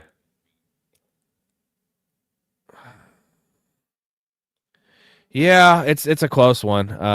Paul easily could play piano. Now you're talking more talent. Like Paul McCartney had more talent than Mick Jagger. That's not even debatable. Mick Jagger was just a rock star. He fucked a lot of chicks. He had that. He looked like a girl, which was the pretty much the what you had to have to be famous. You had to look like a chick and like wear low cut shirts essentially, so you could show your skinny abs and look like a 16-year-old. That was kind of the thing. I don't know. I like Hendrix. I like the Doors. I like different bands. Doors are one of my favorites of all time too. Them and Zeppelin, man. Love the Doors. Wildest show ever, by the way, ever. Could you imagine going to a Doors show? Hey, you just said that. Thoughts on the Doors. Look at that. After we talk, I love that. Like, what I love about the Doors mostly is I'm believe it or not, I know I'm seeing like this big, tough, gruff dude. I actually enjoy poetry. It's kind of a joke because I'm not really that tough. But the Doors lyrics, Morrison's poetry, I know a lot of it's like pretty hard to understand because it's very out there, right? But like that is fucking poetry, bro. It's like you can interpret it like you want, and like I think that Jim Morrison kind of discredited himself based on his antics, right? Like whipping your dick out and like pissing and jerking off on stage kind of takes away from some of the deepness of your lyrics. But like he already wrote those poems before he went crazy, right? And like, I don't know. I'm a big Doors guy. Aerosmith or Van Halen? Ooh, Aerosmith. God, probably Aerosmith, man. I would say probably Aerosmith. Such a long career. Like I almost prefer Aerosmith over Rolling Stones. No, which might seem crazy to me. It is crazy. Well, we can all have our opinions. All right. We can go on this all night, but I love how we ended the show. LA Woman, the intro to LA Woman, dude, the little raindrops and like LA Woman and it got to be. By the way, on the top of my head, I can't think of the drummer of the Doors, but like as a drummer myself, not having a bass player in the band, having bass when you're playing drums makes it so much easier. That dude's a legend, bro. You know how hard it is to play drums without the metronome of the bass? So crazy, bro. So that dude. Yeah, all I know is the best bass player ever, Primus. Claypool's insane. The best musician of all time is Buckethead. Dakota, tell me you know about Buckethead before I log off. You don't even know who Buckethead is, do you, Nick? I do. You do? Yeah. I know best of all time. You know what I mean? No, it's one guy, by the way. Buckethead's one guy. I don't listen. Sorry. Do you know how many albums? Mm-mm. What do you think a lot of albums would be for one person or a band or whatever, a group, whatever you want to say? It's a lot of albums. What if I said you multiply that by 50? No way. Almost 800 albums for Buckethead. That's unreal. Yeah, he does it all himself too. He creates the drum track, so he actually play the drums, but that's too much work. But he plays everything in his home studio. He was the guitar player for Slash for a couple years in Guns N' Roses. That's how people kind of know him. He wears a Michael Myers mask and a bucket on his head. And 700 the Pikes. He started the Pikes in 2000, I believe. He had like 40 albums before that. The Pikes are short. Some of them are only like 24 minutes, but I still consider that an album. It's 24 minutes. That's crazy. No, I've seen some clips. I've seen some videos, but I had no idea. Yeah, he's on Pike 760. Wow. There were some years where he put out 120 of them, bro. Like it's the thing is, it's there's no vocals, right? So he doesn't have to write lyrics. And like I'm not trying to take away from the guy because he's the best music. He's Mozart with a guitar.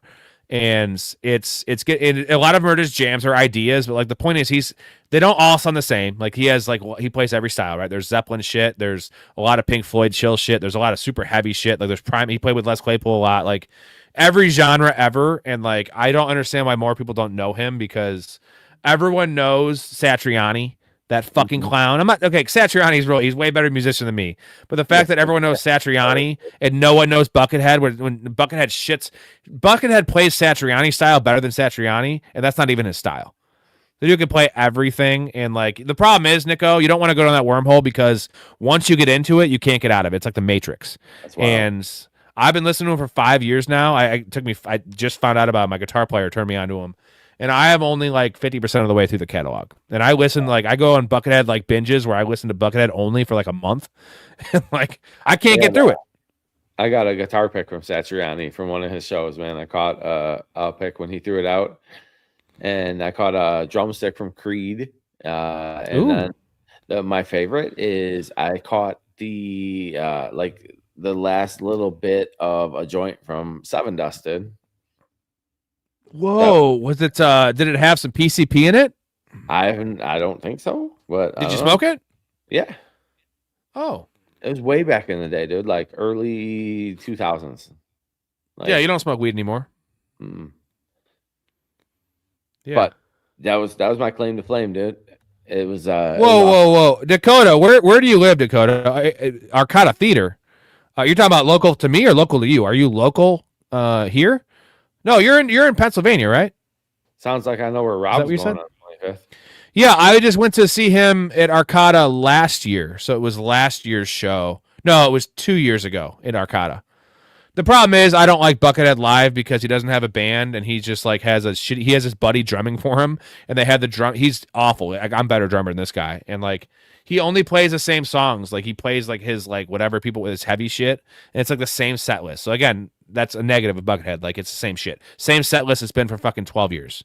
Still worth it to see the guy. And watch some more though. You got me turned. You want to go with me? You want to go, Buckethead?